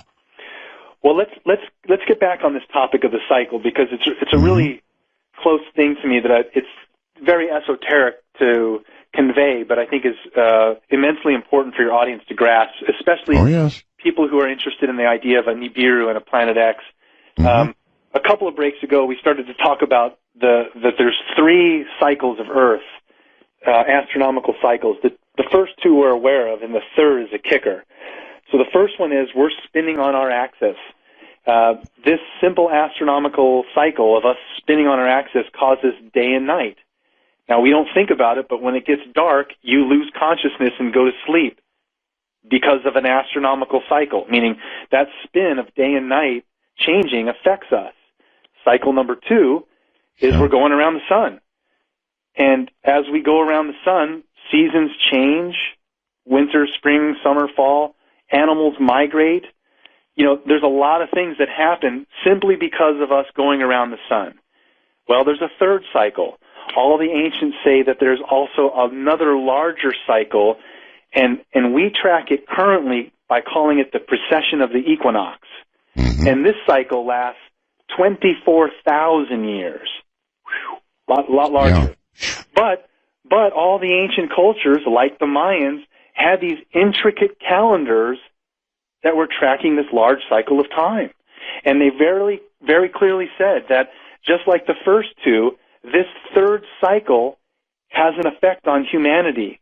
And I think that cause, or the effect, is we actually go into the dark ages and forget everything, and then go into the golden age and have this closeness with God. Now, what is causing this third cycle is the new science that I've been really latched onto and studying the last few years. There's an organization, is a business partner of mine, a gentleman named Walter Cruttenden, and he does a conference every year called CPAC. Now, Walter has all of the great people like Dr. Schock, John Anthony West, Robert Bouval, Carmen Bolter, various hard hitters that are looking at this the precession of the equinox model and starting to understand that, this is something that has been affecting us for a very long time. There's an interesting analogy, too, so that we can understand and put this into context. 24,000 years is a really long time. There's an insect that lives here on Earth called the mayfly, and it only lives for 24 hours. So if it's born on a cloudy day, another mayfly might come up to it and go, I've heard these rumors of like sunshine and wind, but I've never seen it. It's a good point. It's a very good point. So it's very possible that we live such a short lifespan that we can't not consider the information being told to us, that there is a larger context and that it has an effect on us. That really is. It's a very good point. It's a really crushingly good point, Jason. Well, here's where it gets really interesting, Art. The latest science is saying that we're a binary solar system, two suns, and there seems to be a correlation between our binary orbit where when our suns are at their closest point to each other, we're in the golden age. When the suns are at their farthest points from each other, we're in the dark ages. And as this cycle repeats, we continue to learn a bunch of information and become very advanced to a point where in the golden age, we can actually, as a whole, some of the Vedic Indian texts explain that these yogis and things that go back tens of thousands of years, they explain that in the golden age, we can actually comprehend God. So we're about 9,000 years away from being in the golden age, but we're just coming out of the Bronze Age. And this cycle, even Plato tracked it. He called it the Great Year. It's a very interesting way to start to look at our history and understanding that there might be a cyclical pattern to our evolution. Where does God fit into this, Jason? Well, God is, that's a little bit higher level topic than, I would have any data. But I think... I know, but I just couldn't resist. I'm sorry. Yeah, that's fine. You mentioned God, and we're talking about these giant cycles, and I'm just wondering where God would fit in. I don't necessarily expect an answer, but... Well, I have an answer for you, but I think my answer is, again, relying on our current sciences available, as well as a little, slice of faith. I think that the gods and things that are referenced in our current Bible and various texts, most other cultures don't just speak of a god, they speak of gods. Even the Hebrew Bible, gods. So I think what we're looking at is all these ancient cultures that we revere now, Egyptians, Mayans, Toltecs, Mesopotamia, they're all speaking of a time when they got to interact with what they considered to be godlike beings. We don't have any of that now, and so we only look at a level higher than what these beings probably were, to the actual one God. There is a wonderful Sumerian tale that explains the Anunnaki's view of God. And the Anunnaki themselves explain to the Sumerians, we believe in a one God, and we call it the Father of all creation. And I kind of like that. It's a nice phrase. I kind of like it, too. Well, we do have the Greys, maybe. What is your view, by the way, on that? Are we being currently visited, in your view? Yes, I strongly believe that. And when we look at the historical evidence of the Greys even being depicted with Sumerians, there's depictions of these beings that they called Igigi that assisted the Anunnaki in medical experiments and flying their craft. And they pretty much look like a gray alien. If we were created in their image and after their likeness, I'm talking about the Sumerians and the Anunnaki, if the Anunnaki did have some genetic intervention with us and made us in their image and after their likeness, it's very possible they could have taken another Zeta Reticulan or some other type of race and cloned them or done some type of genetic offshoot, because throughout time we have these references of the Watchers or something that is overseeing us. Yeah. Yes. Mm-hmm. Fascinating. So you do believe they're here? Well, as I mentioned, Art, I feel more inclined to talk about this stuff with you than most hosts, but I don't ever really mention these other things on a lecture, but, because I stick to the ancient stuff. But I've I'm very intimate as far as friendships with people like Dr. Lear, Steve Neal, Whitley Strieber, not so well, but well enough that we've been through things, and I have been aware of people who have these circumstances in their life, whether it be alien abduction or removing implants or studying this phenomenon firsthand. Without a doubt, there is something happening now, and there has been for a long time.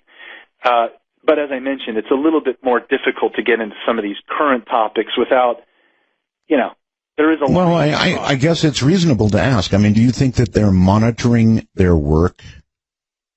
Sure. And that's the angle I kind of take, is that I definitely think that if the Anunnaki, from that hypothesis, did create us, then why wouldn't they also have, let's call it, a worker race that's helping them with their grand medical experiment? Every time someone's abducted, it has to do with reproductive fluids or genetic information, producing offspring and things that, it's all kind of in alignment with if they are helping the Anunnaki, that's all they kind of do is kind of check up on us and relay information, because they don't really show any emotions like the ancient gods did. Mm-hmm. All right, Jason, what I would like to do is this. I would like to tell my board op back in D.C. to go ahead and open up the phone lines right now. Great. We're not going to take calls just yet, but we are going to take calls, and I'll even take Skype calls for Jason Martell. This is all really, truly fascinating stuff, and I'd like an opportunity for you to be able to ask questions. Thank you. We have a phone number. It's a cool one. 855-REAL-UFO or 855-732-5836. And we'll begin taking questions from the audience after the break. Anything else that you really feel is important to get in before we do that? Well, as we progress in the show, I definitely want to come back to this topic of a binary orbit and explain some of the current research being done by the Binary Research Institute to start to look for evidence that we are actually in a binary orbit. And with two suns, right? Correct. Binary means two suns. Right. So should there not very soon now be some technological way to confirm that? Yes.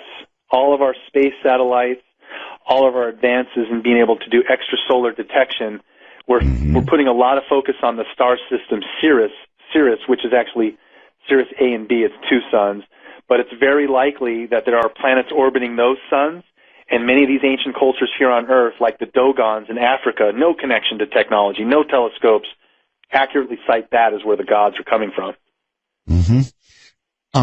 There was something that I wanted to ask you about. After the continents moved, what evidence is there that all those thousands of years ago there was movement from continent to continent?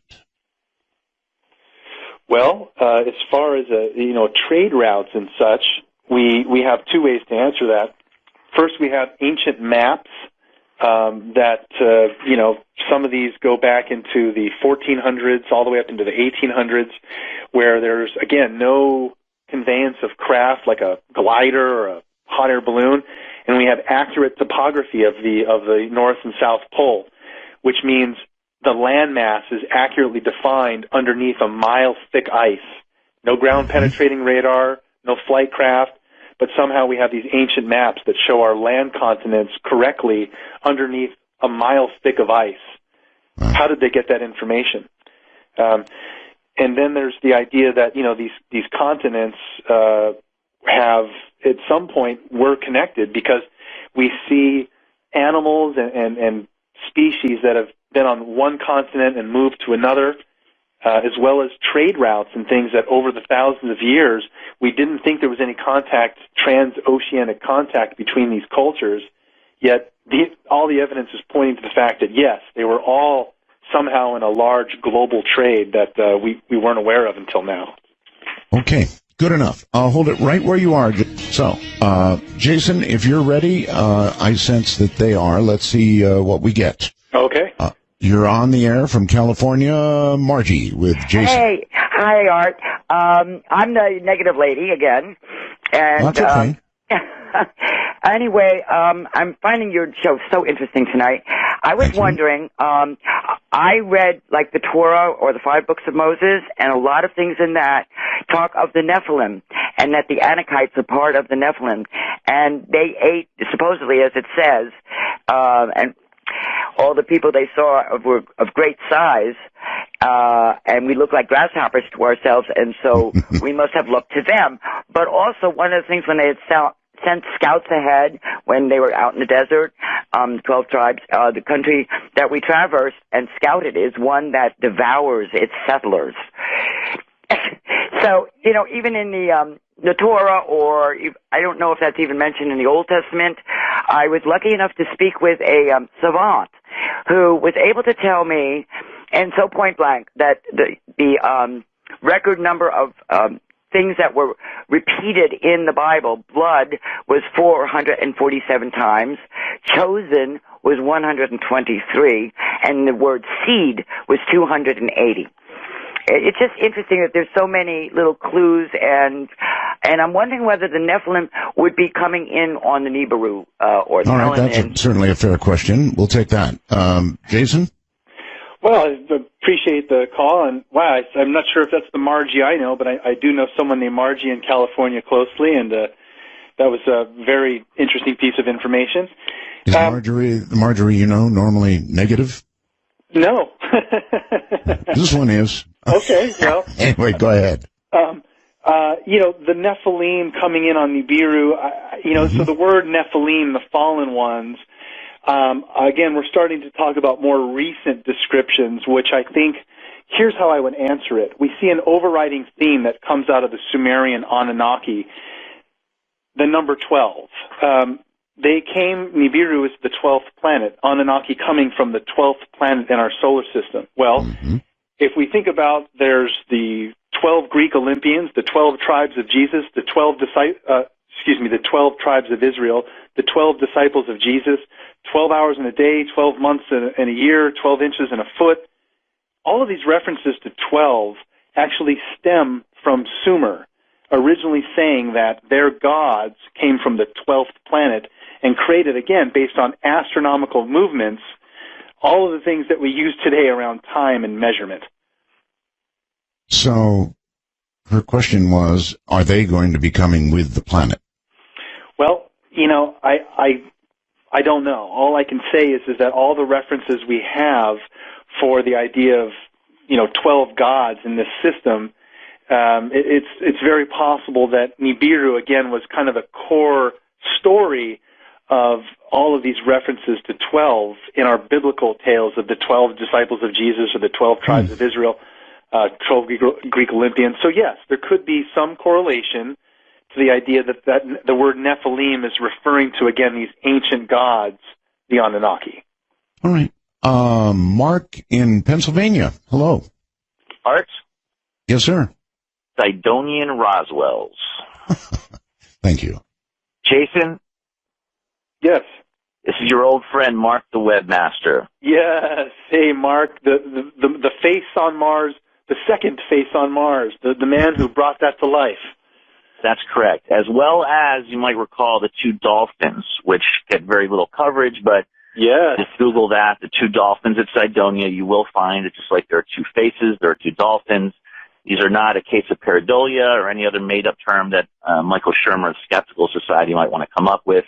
They are real, and they're part of something that, again, still needs to be brought out further, like you said. Now, I wanted to bring up, you guys have gone a little bit into the DNA and the genetics earlier, but left it kind of light on that. I really wanted to direct people and ask them to research chromosome 2. Now, what this is, as you know, all the other major primates all have 48 chromosomes, and the humans have 46. In other words, we went from 24 pairs to 23, and yet somehow lost a chromosome. Gosh, how does that happen? Well, what's been discovered, fitting right on, as you know, I am a Sitchinite, and I take his work to heart and consider him to be a genius on the level of Einstein, and later on, hopefully he'll be recognized as such. All of his work from the past leading up to now, from rogue planets that the Sumerians talked about before anybody had any sense of anything like that, now we know that there are billions of them flying or whizzing around this, each galaxy. So leading up from that oldest information to now, the chromosome 2 situation is the following. Somehow, even though there's never been another mammalian fusion of two chromosomes where it was based at the telomeres, somehow someone flipped over the third primate chromosome, fused it to the second primate chromosome, and that's why humans only have 23, not 24. And at the same time, a huge amount of DNA and genetic information seems to have appeared together at that same time. Scientists will say, oh, well, maybe when that fusion happened, some sort of the DNA from some bug got in there somehow. Okay? All of this fits specifically and precisely in with the work of Zecharia Sitchin and the creation of humans by jump-starting evolution, taking that Homo erectus, something along those lines, and flipping over, fusing the genes together and inserting their own. There is still a little bit of an open question of what was that required for. We can't be absolutely Chromosome 2. Chromosome 2, and if everybody just dives into that further, I think all of our answers ultimately. I one time was riding in the subway through Bethesda, Maryland, and I happened to see a gaggle of about 20 of these guys working from the NIH and the genetics department, and I questioned them about this, and they went stone-faced when I confronted them with it. So, again, there's a lot of questions still out there, but I think all of Sitchin's work will ultimately be recognized as correct, on the large, the overall value of it. And chromosome 2, I think, is where we're all going to be able to find out exactly what went on when humans were created. And, again, this goes back to the lady earlier that was talking about the Torah and what have you. The Sumerian creation tablets are a much more detailed version of the book of Genesis, the first book of the Torah, the first scroll. You can see, like you referenced before, MJ12. I actually don't take that as a joke. I actually personally think that was sort of a little bit of a tongue. Who knows? Yeah. When they set up the control group for the UFO phenomenon, I think they very well, definitely by then, had that sort of access to some of the old information that the 12th, the Anunnaki pass between Mars and Jupiter every 3,600 years.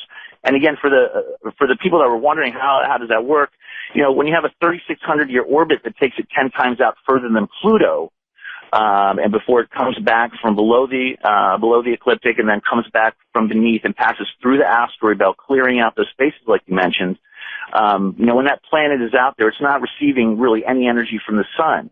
So it's likely that Nibiru is an internally heated planet, that the gold that they sought after to create the monoatomic golden sphere around their home planet was something that they could only achieve from another, an Earth-like planet where they could go and mine for the gold, which is why it specifically said they came here. And that's why they then ultimately, after there was the mutiny, and then Harsag and her half-brothers Enlil and Enki, dealing with this mutiny, decided to jumpstart evolution. And that's why they created the easily hypnotizable, gold-lusting after slave worker that we appear to have been, and ultimately both a worker/worshiper, which is why we brought the burnt offerings of the Hebrew Bible. That's just bringing cooked food to the Anunnaki beings. Which, by the way, all right, caller, we're kind of short on time, so I'll just leave it at the question of Jason. I hope you'll look further in the chromosome 2, and if you can explore that further, I think that's got a lot of the answers that you might be searching for, and I hope you'll address that either tonight or in future shows. Thanks for your enthusiasm, Mark. Probably have to be future shows, I would imagine. That's something you've got to look into. Very interesting, though. Very, very interesting. Obviously, a lot of people put a lot of stock in this. Ohio brings Jeff. Hi, Jeff. Let's see. Did I? No, I didn't. Jeff, go ahead. Hello, Jeff. Yes, sir. It's a pleasure talking to you. All right. You're not real easy. You don't have a very good connection, so go ahead. Well, I just have one question. We're always exploring, like the moon going up. I don't know the answer to this. Maybe I do. Do we ever explore behind us? I'm sorry, again, please? Do we explore behind us, behind the Earth? Like we're standing on the moon, looking at the Earth, the space behind the Earth. Do we explore that?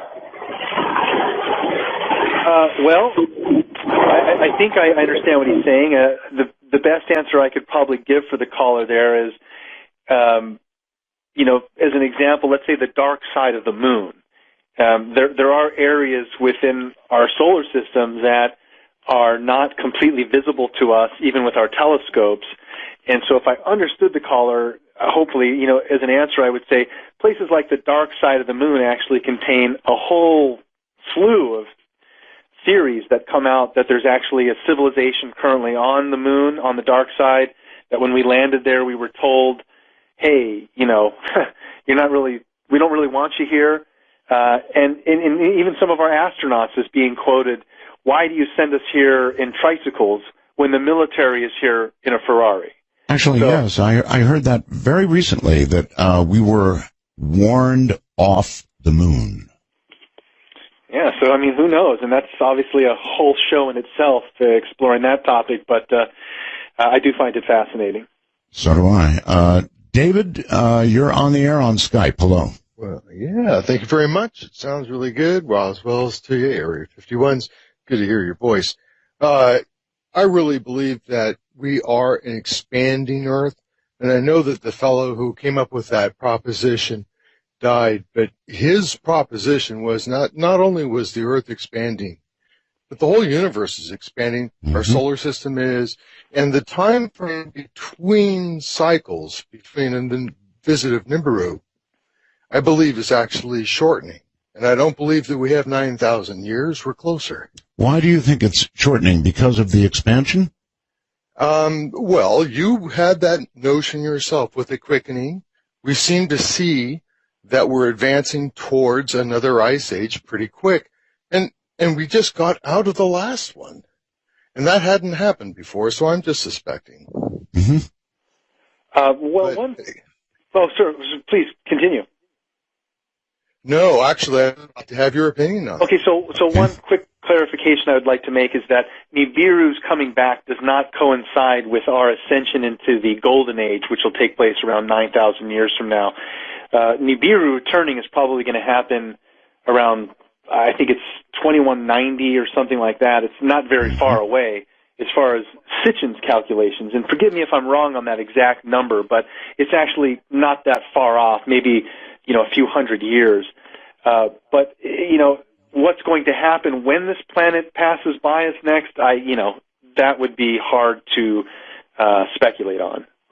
Okay. Louisiana and John. Hi, John. Hi, Art. Hello? Yes, go ahead. Yeah, hi.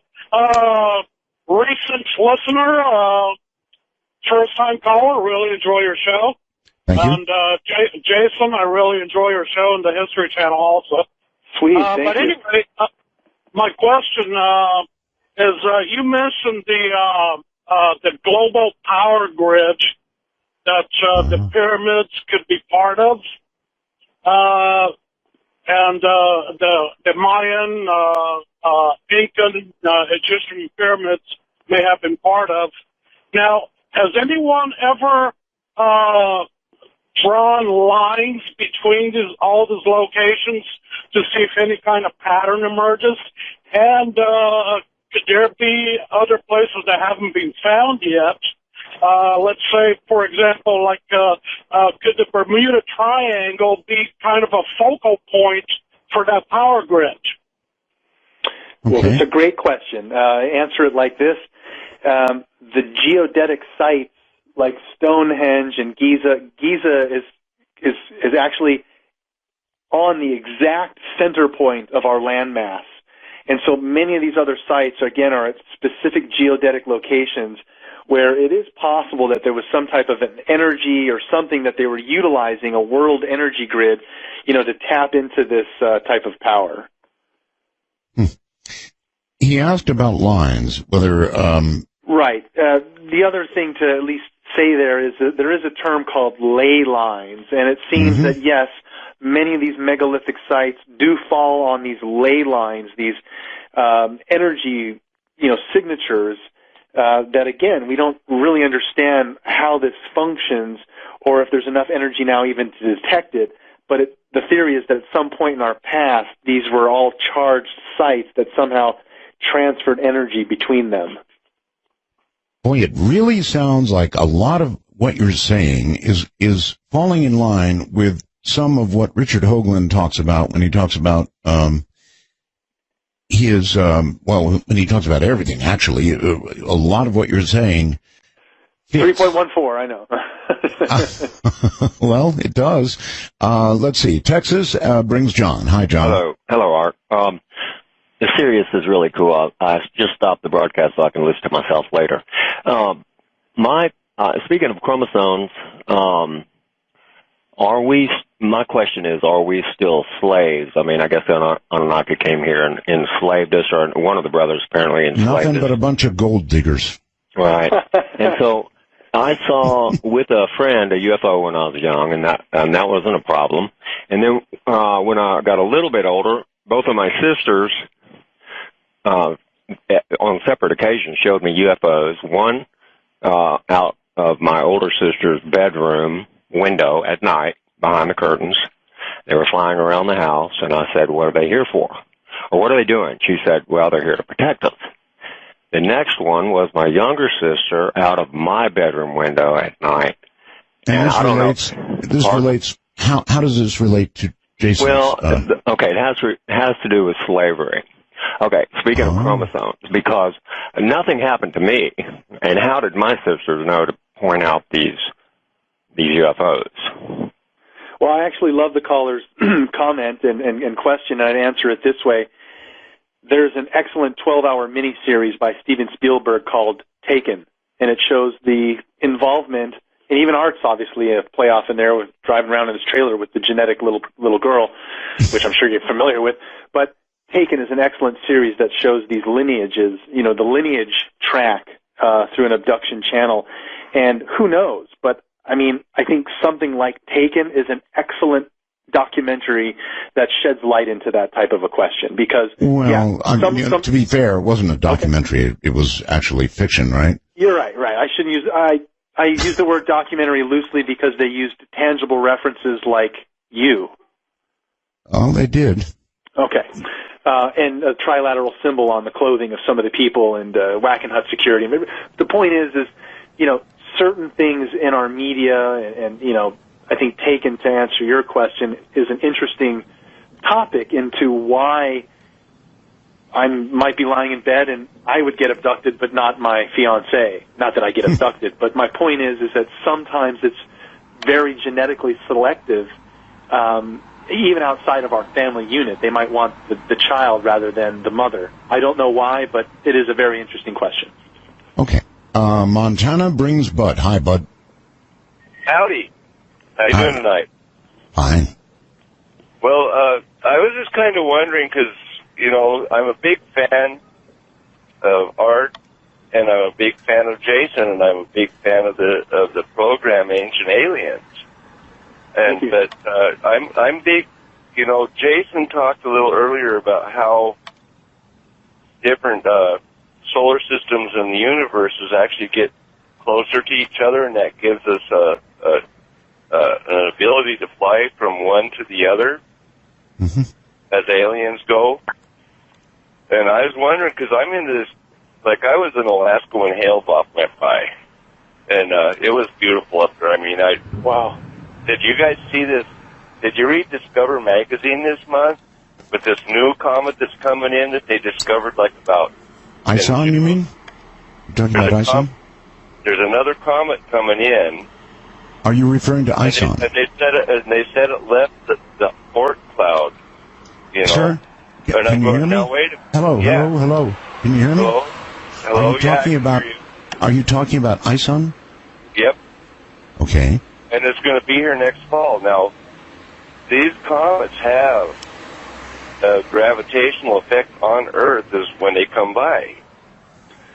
You're right. So, they also have a static charge that affects our planet's electromagnetics. It's a really great point, sir.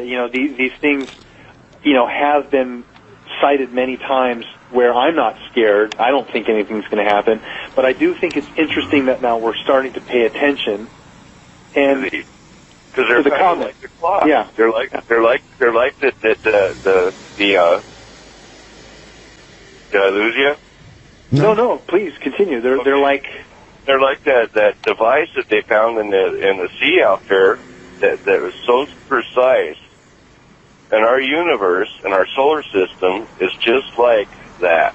I mean, it's a big clock that just works like that. You know? Yeah. I've always thought that. And you, when you're on your show, Ancient Aliens and everything, and you're explaining this, I love it. You know, and I just wanted to, you know, just your thoughts on these comets coming in. I don't think anything's going to happen either as far as this comet, because they've already got it projected, and they ain't even going to be here till next fall. Actually, ISON will be the closest approach to the sun, I believe, in November. I think that's correct. At the end of November is what I've heard. Now, I know that comets have a pretty significant impact on the sun, and a lot of people believe that comets have a very significant relationship to our sun, and frequently when there's a comet around, you see an awful lot of activity on the sun, and I would like to point out that right now we have lots of activity on the sun. Any comments, Jason?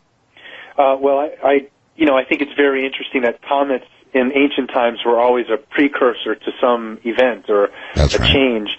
And, you know, there's also the idea that any large body moving through our solar system, whether it be a planet X or anything, those gravitational forces are at effect, so that there could be debris following any large object. So that, you know, if we were to start seeing a inflection of a lot of comets, maybe that's a precursor to something else, you know, headed this way. Okay, hold it right there. Let's go here. California, and Mike, hi. Hello, Art Bill. It's been a long time since I've heard you. Last time I was listening to you were on FM. You could probably tell me how many years ago that was, but I just recently got a vehicle with satellite radio and rediscovered you and been listening tonight. And, Jason, I've got a big question for you in regards to biblical prophecy. Okay.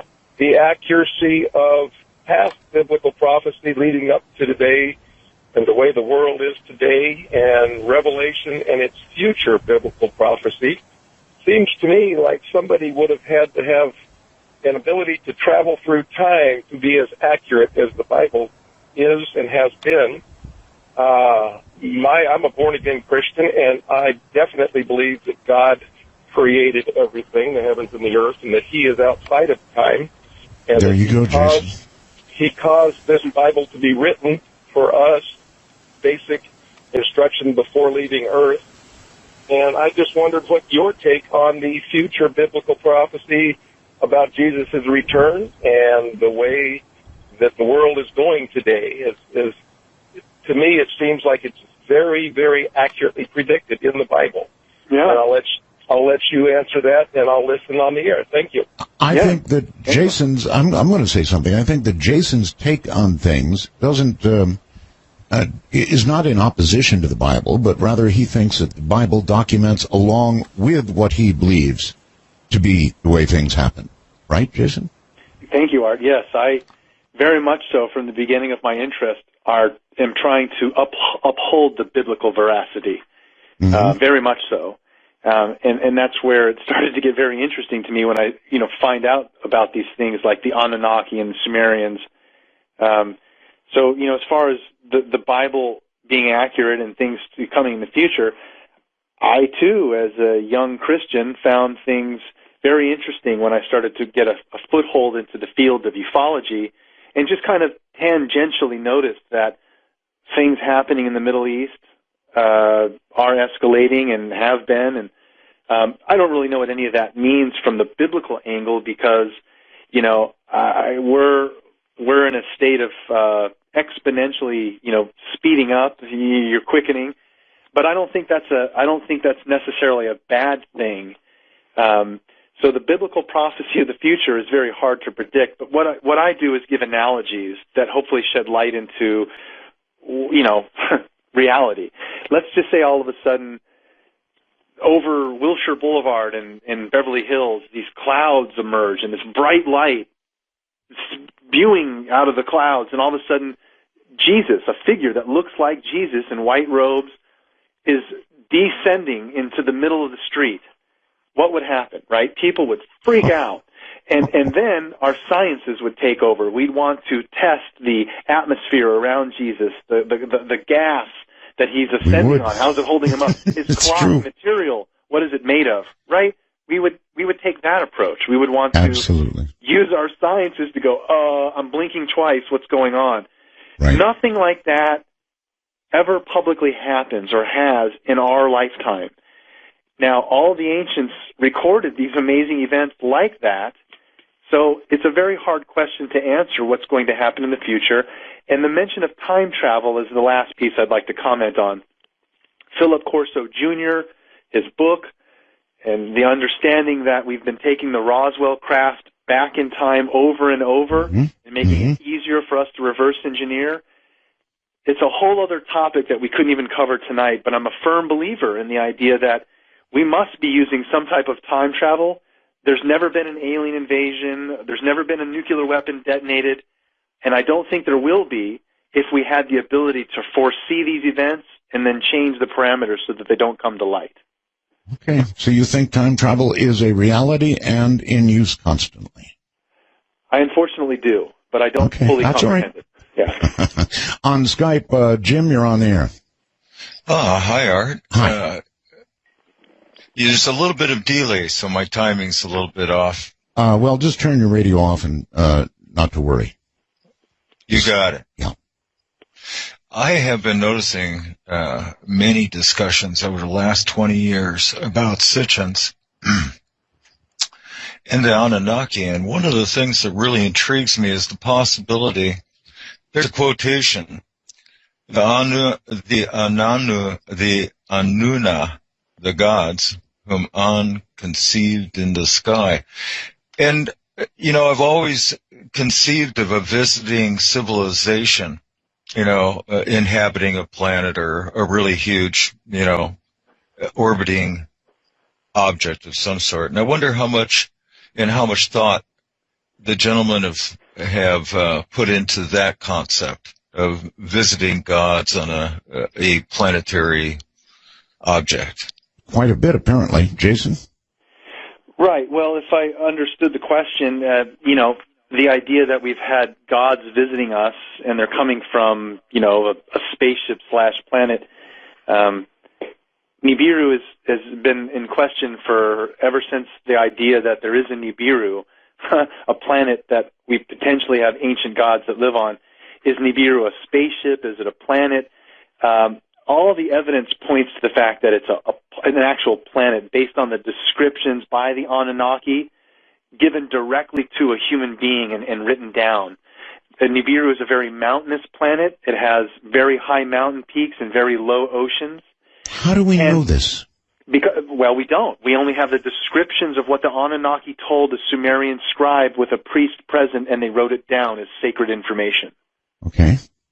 So Nibiru is a mountainous planet, low water levels, and has a certain type of a glow to it. And the Anunnaki themselves are said to have had a glow. That's why we see a halo around these angels and beings from the heavens, is because they literally glowed to a certain degree. It's kind of like you are what you eat, and coming from a glowing planet, they maintain that phosphorescence naturally. All right, let's go to North Carolina, and Benjamin, you're on the air with Jason Martell. Hi, I just had a question about the Egyptian pyramids. I've heard you talk about the pyramids on a couple different shows, and then also today. Is it possible that the Egyptians had such a large, strong army that this army built those pyramids for their pharaoh?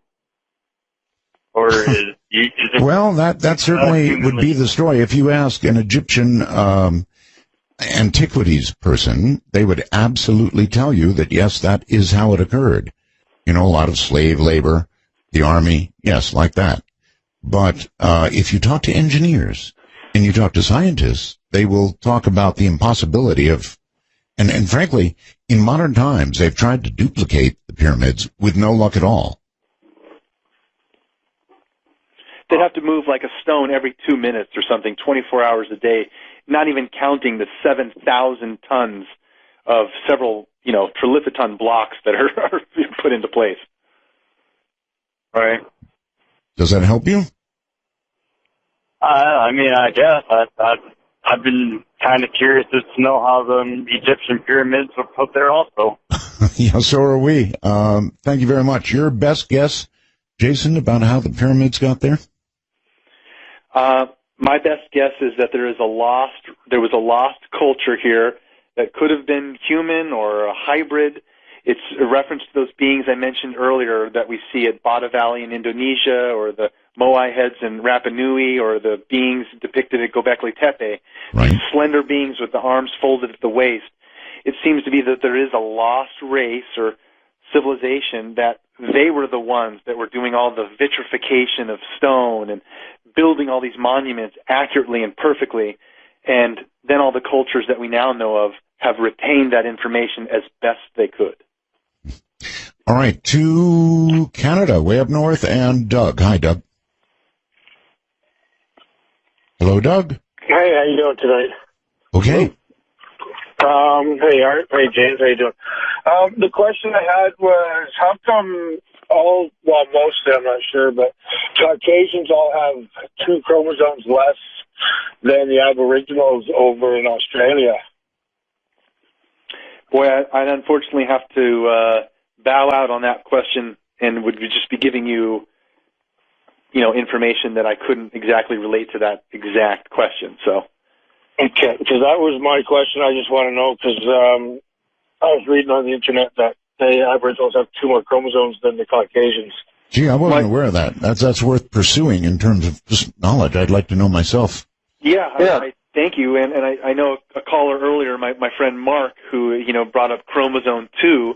I don't know if that ties into that at all, but, again, our genetics, I think, the deeper we look in there, the further out we might realize we actually come from. You mentioned something earlier I've been curious about for a very long time, Jason, and that is so-called junk DNA. Right. I doubt that it's junk. I mean, whether it was God that laid it all out or an alien or whoever. We could be offending somebody by calling it junk. Right? Yeah, referring to it as junk DNA probably, I guess I don't buy that. It means something. Yeah, it's kind of like your tonsils. It does something. We just don't know what it is. All right. To North Carolina again, and Les. Hi. Hey, Art. Many Roswells to you.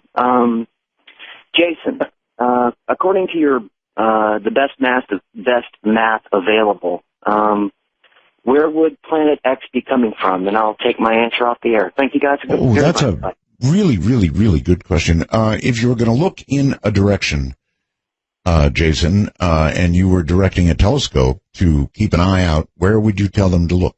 The southern skies. That's actually a great question because it ties into what I kind of wanted to touch on earlier, but hopefully for a future show we'll dive really deep into the whole idea of a Planet X and its current orbit because, everyone up to this point is plotting Planet X on an orbit that's just around our one sun. So if we think about the fact that we're binary, Planet X is probably, if it does exist, it's orbiting 2 suns. That's why it can go way out there and loop back around. There might be another gravitational field because of our second sun that causes it to swing back this way. Okay, just a basic question, Jason. Why can't we see the second sun? We can't see the second sun because we don't know where it is. Well, but a sun, by its nature, even if it's a red dwarf or not particularly bright, is bright compared to other objects, right? It is. It is, Art. It is. But when we flip on the telescope, there's like 2,000 suns and rogue planets floating around, and we don't know all of their trajectories. We choose and pick ones that are interesting to the scientific community and track it. But there's very large possibilities that we've already taken astronomical plates of the southern sky, and Planet X is in there, but we just don't know which one it is. Okay. All right. Let's go to California and Danny. Hi, Danny. Hi, Art. How are you? Fine. I just wanted to talk about maybe some of the other artifacts found that might support some of the strange buildings in Egypt, and just talk about a little bit more of some of the things that were found. Okay. Well, I'd like to make a comment then about Egypt, which is very interesting for our view of the past. There is a series anyone can rent or check out called the Pyramid Code, and it was produced by an awesome lady named Dr. Carmen Bolter. And what this shows in the Pyramid Code is the fact that the Egyptian culture, the earliest Egyptian cultures, existed in a matriarchal state, where we're now in a patriarchal state. What this means is there was a time in the earliest Egyptian dynasties where they were in complete harmony with nature. There was a balance between male and female, and it wasn't this male-dominated society that we have today. And so a lot of the petroglyphs, a lot of the hieroglyphics and various scenes depicting ancient Egypt in the early dynasties are not viewed correctly through our current patriarchal male-dominated state. If we could understand the context of ancient Egypt where there was more of a balance, there are things that we just don't understand. And let me give you one little example. We think we have 5 senses. The Egyptians, the early Egyptians, believed in 360 senses. And somehow the pineal gland and various other glands within us are like muscles. And over thousands or maybe just hundreds of years, we've not exercised those muscles, and they've shrunk down to 5 senses. But it appears the ancient Egyptians could literally stand in front of you and just size you up and know things about you far beyond what we understand today. Okay. To Canada and Dave. Hi, Dave. Many Roswell's, Art. Hi. Hi. I was sort of wondering, Jason sort of mentioned, I guess he sort of already answered the question in a way, but, like you see these representations of, like, space shuttle-looking things and airplanes, and then you have the astronauts, with the helmets almost looking. Rockets, light bulbs, lots of stuff, yeah. Yeah. So, I don't want to start another show. Well, actually, that'd be great, but, do you suppose that the military maybe has like, say, back in the 60s or something, has some sort of time travel technology where the space men that we know today could possibly be what they saw back then? Like that they might have traveled to the past? What a fascinating question. That's a good one. What a truly fascinating question. Thank you. Yes, they did draw these things that we have today. So could that be a function of time travel? Something they observed from perhaps our relatively recent future?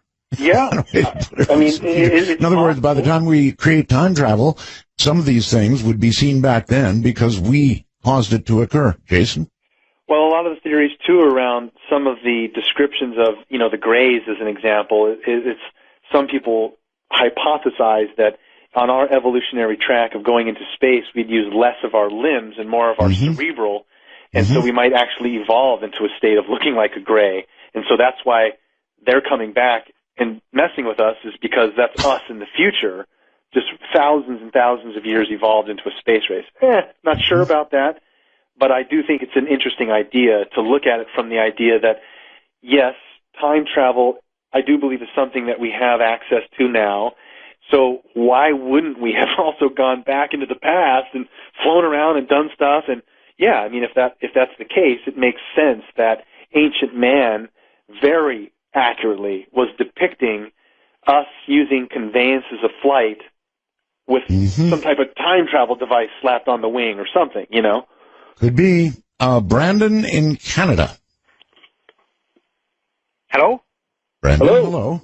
Okay, I never heard you say my name. I was listening about your talk on the Bible, and are you aware that the Bible talks about in Revelations the asteroids, the asteroids that are going to be the weight of a man coming down, the powers of the heavens being shaken numerous times in the New Testament, frightful sights in the heavens, another flood coming. Well, that would be the return of X. Yeah, that's what I'm saying. The Bible is full of, throughout it, that I've read, references to everything that you're talking about tonight.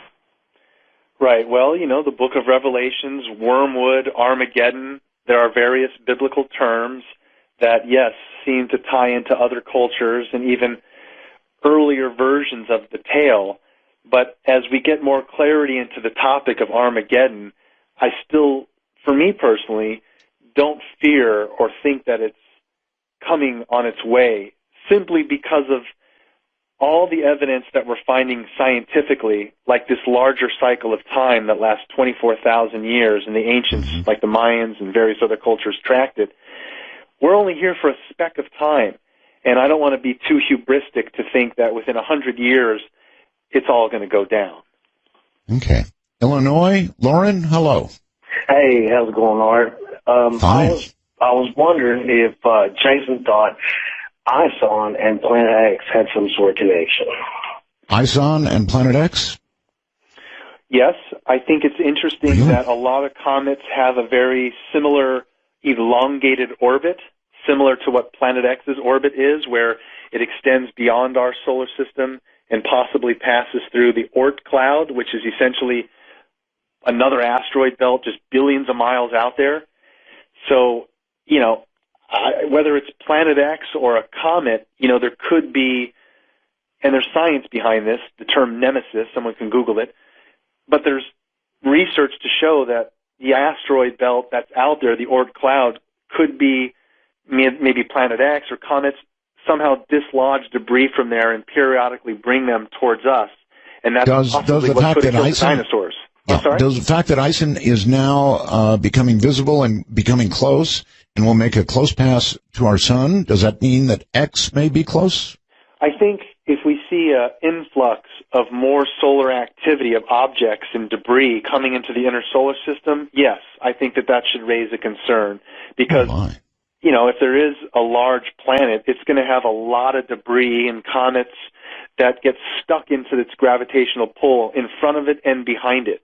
And so my gut tells me that if we were to start to see more things being reported, then that might raise an eye for concern, or it could be that our near-Earth asteroid program has actually kicked into high gear and they're actually doing something now. Well, maybe, but we get an awful lot of reports, Jason, of that go about like this. Yesterday, astronomers tell us Earth had a very close encounter. Right. I know. And I hate that. I mean, yesterday, not good. So you think a lot of things like ISON. There was another comet, by the way, that blew up recently, a few days ago. And so we are getting quite a bit of this sort of thing. And you actually think it could indicate Planet X is somewhere nearby? Well, again, I don't think Planet X is nearby, from the simple point that our amateur astronomy community would be very astute at seeing something 4 to 8 times the size of Earth, let alone a comet. But I just think that if there was an influx of debris all of a sudden being noted hitting the sun and us, then we should look harder. That might raise an eye for concern. Yeah, yeah, we should look harder. All right, to Boy, a lot in Canada. Canada and Greg, hi. Yes, Roswell's to you both. Thank you. Jason. Thank you. I got a quick question. I'm curious about the pyramids, and could we not combine the technologies and find out if there's any? I was listening to their show the other day. EMPs, is it possible? Electromagnetic pulse. Yeah, the white noise, the recordings of the white noise in the Egyptian pyramids. Oh, so you're saying, could we start to detect resonance? Has anybody tested that at all? Not that I'm aware of. I'm pretty sure that someone has, but that would probably be more in the realm of, like ghosts and paranormal indications like that. So while I find it fascinating, it's not something that I've pursued or would be able to tell you a line of research. It would give information on how their language is and the accent and how it's spoken correctly, right? No? I mean, again, we're talking about trying to detect dead people talking in these ancient sites. Yeah. Then yes, I guess it's possible, and that would be a very interesting piece to throw into the mix. Unfortunately, you know what would be really interesting, Jason? It would be interesting for some of these people who do EVPs to go to some of the kind of sites that we're talking about right now. Exactly. I think that's exactly what the caller is saying, and that is, it's a cool idea.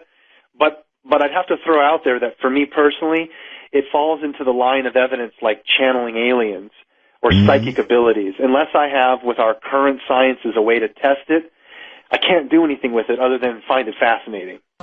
Hey, Giga Roswell's Art. Thank you. Okay. I want to ask Jason, the two civilizations that I never hear ever visited by aliens are Greece and Rome. It seems always the non-European, non-Caucasian civilizations that got visited by the aliens and needed their help.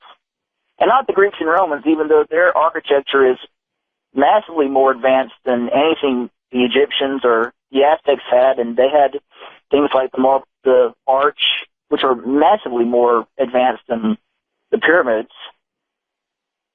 Great question. And, actually, there is a lot of influence in the Greco-Roman era, but what we see it through is mainly through art. Even in the Renaissance age, we see various depictions of UFOs and flying shields and things that are put into the artwork. And really, when we talk about Greek and Roman mythologies, it's always around 12 gods, which is exactly what the Sumerians talked about, their 12 gods, the gods coming from this 12th planet, and a whole systematical breakdown of time and measurement of 12 hours in a day, 12 inches in a foot, 12 in a dozen, the 12 zodiacal houses of the zodiac, breakdown of the heavens. All of that comes from Sumer, and I think is spidered out to other cultures like the Greeks and Romans picking it up as well. All right. Illinois and Dwayne. Hi, Dwayne. Hello? Hello? Diane, I'm sorry. that's okay. I had a question. If we're truly binary, as Jason believes, is that what's causing the effect? And what effect does that have on the Earth? And is it possible that's the explanation for some of the catastrophic things we're having, and the warming of the planet and that kind of thing? It's a good question, Diane, and I think all of them are connected to some degree, but how I'd answer it is this idea that there's this larger cycle of time based on a binary orbit is very interesting, because anyone can even study things like in the Vedic ancient texts, they called it the yugas. A good friend of mine, Walter Cruttenden, who runs this thing called the Binary Research Institute. It's another thing you can Google, the Binary Research Institute. But there's a good amount of data that shows there could be a very interesting connection between our binary orbit, and that when the suns are at their closest, we seem to be here on Earth. Maybe it's because of the energies of the sun, or it's something we don't understand. We're very highly evolved. When the suns are at their farthest point, we seem to be in the dark ages. There is a lot of good research to suggest that this is the cause of why we have a rise and fall of civilizations here on Earth, is because of this connection with our binary orbit.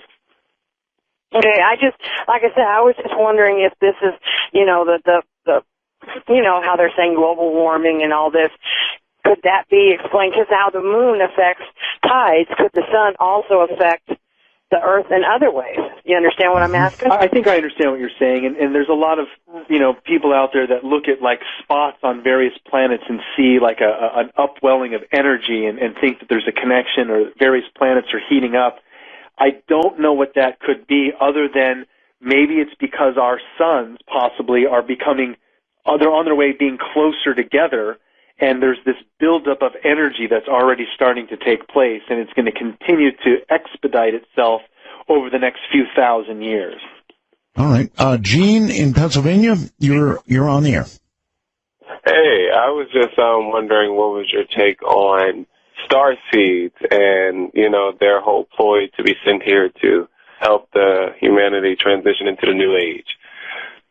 Okay, well, You know, I definitely am a believer that there is a hybridization project to some degree, maybe with more than one alien species. I say that with a somewhat degree of confidence in that if you took this to a court of law, the amount of evidence to stack up in that people who have been abducted, creditable people too, claim to, around the world, have encounters aboard a spaceship where the woman clearly knows that the being has brought her a child that came from her, but it's not completely human.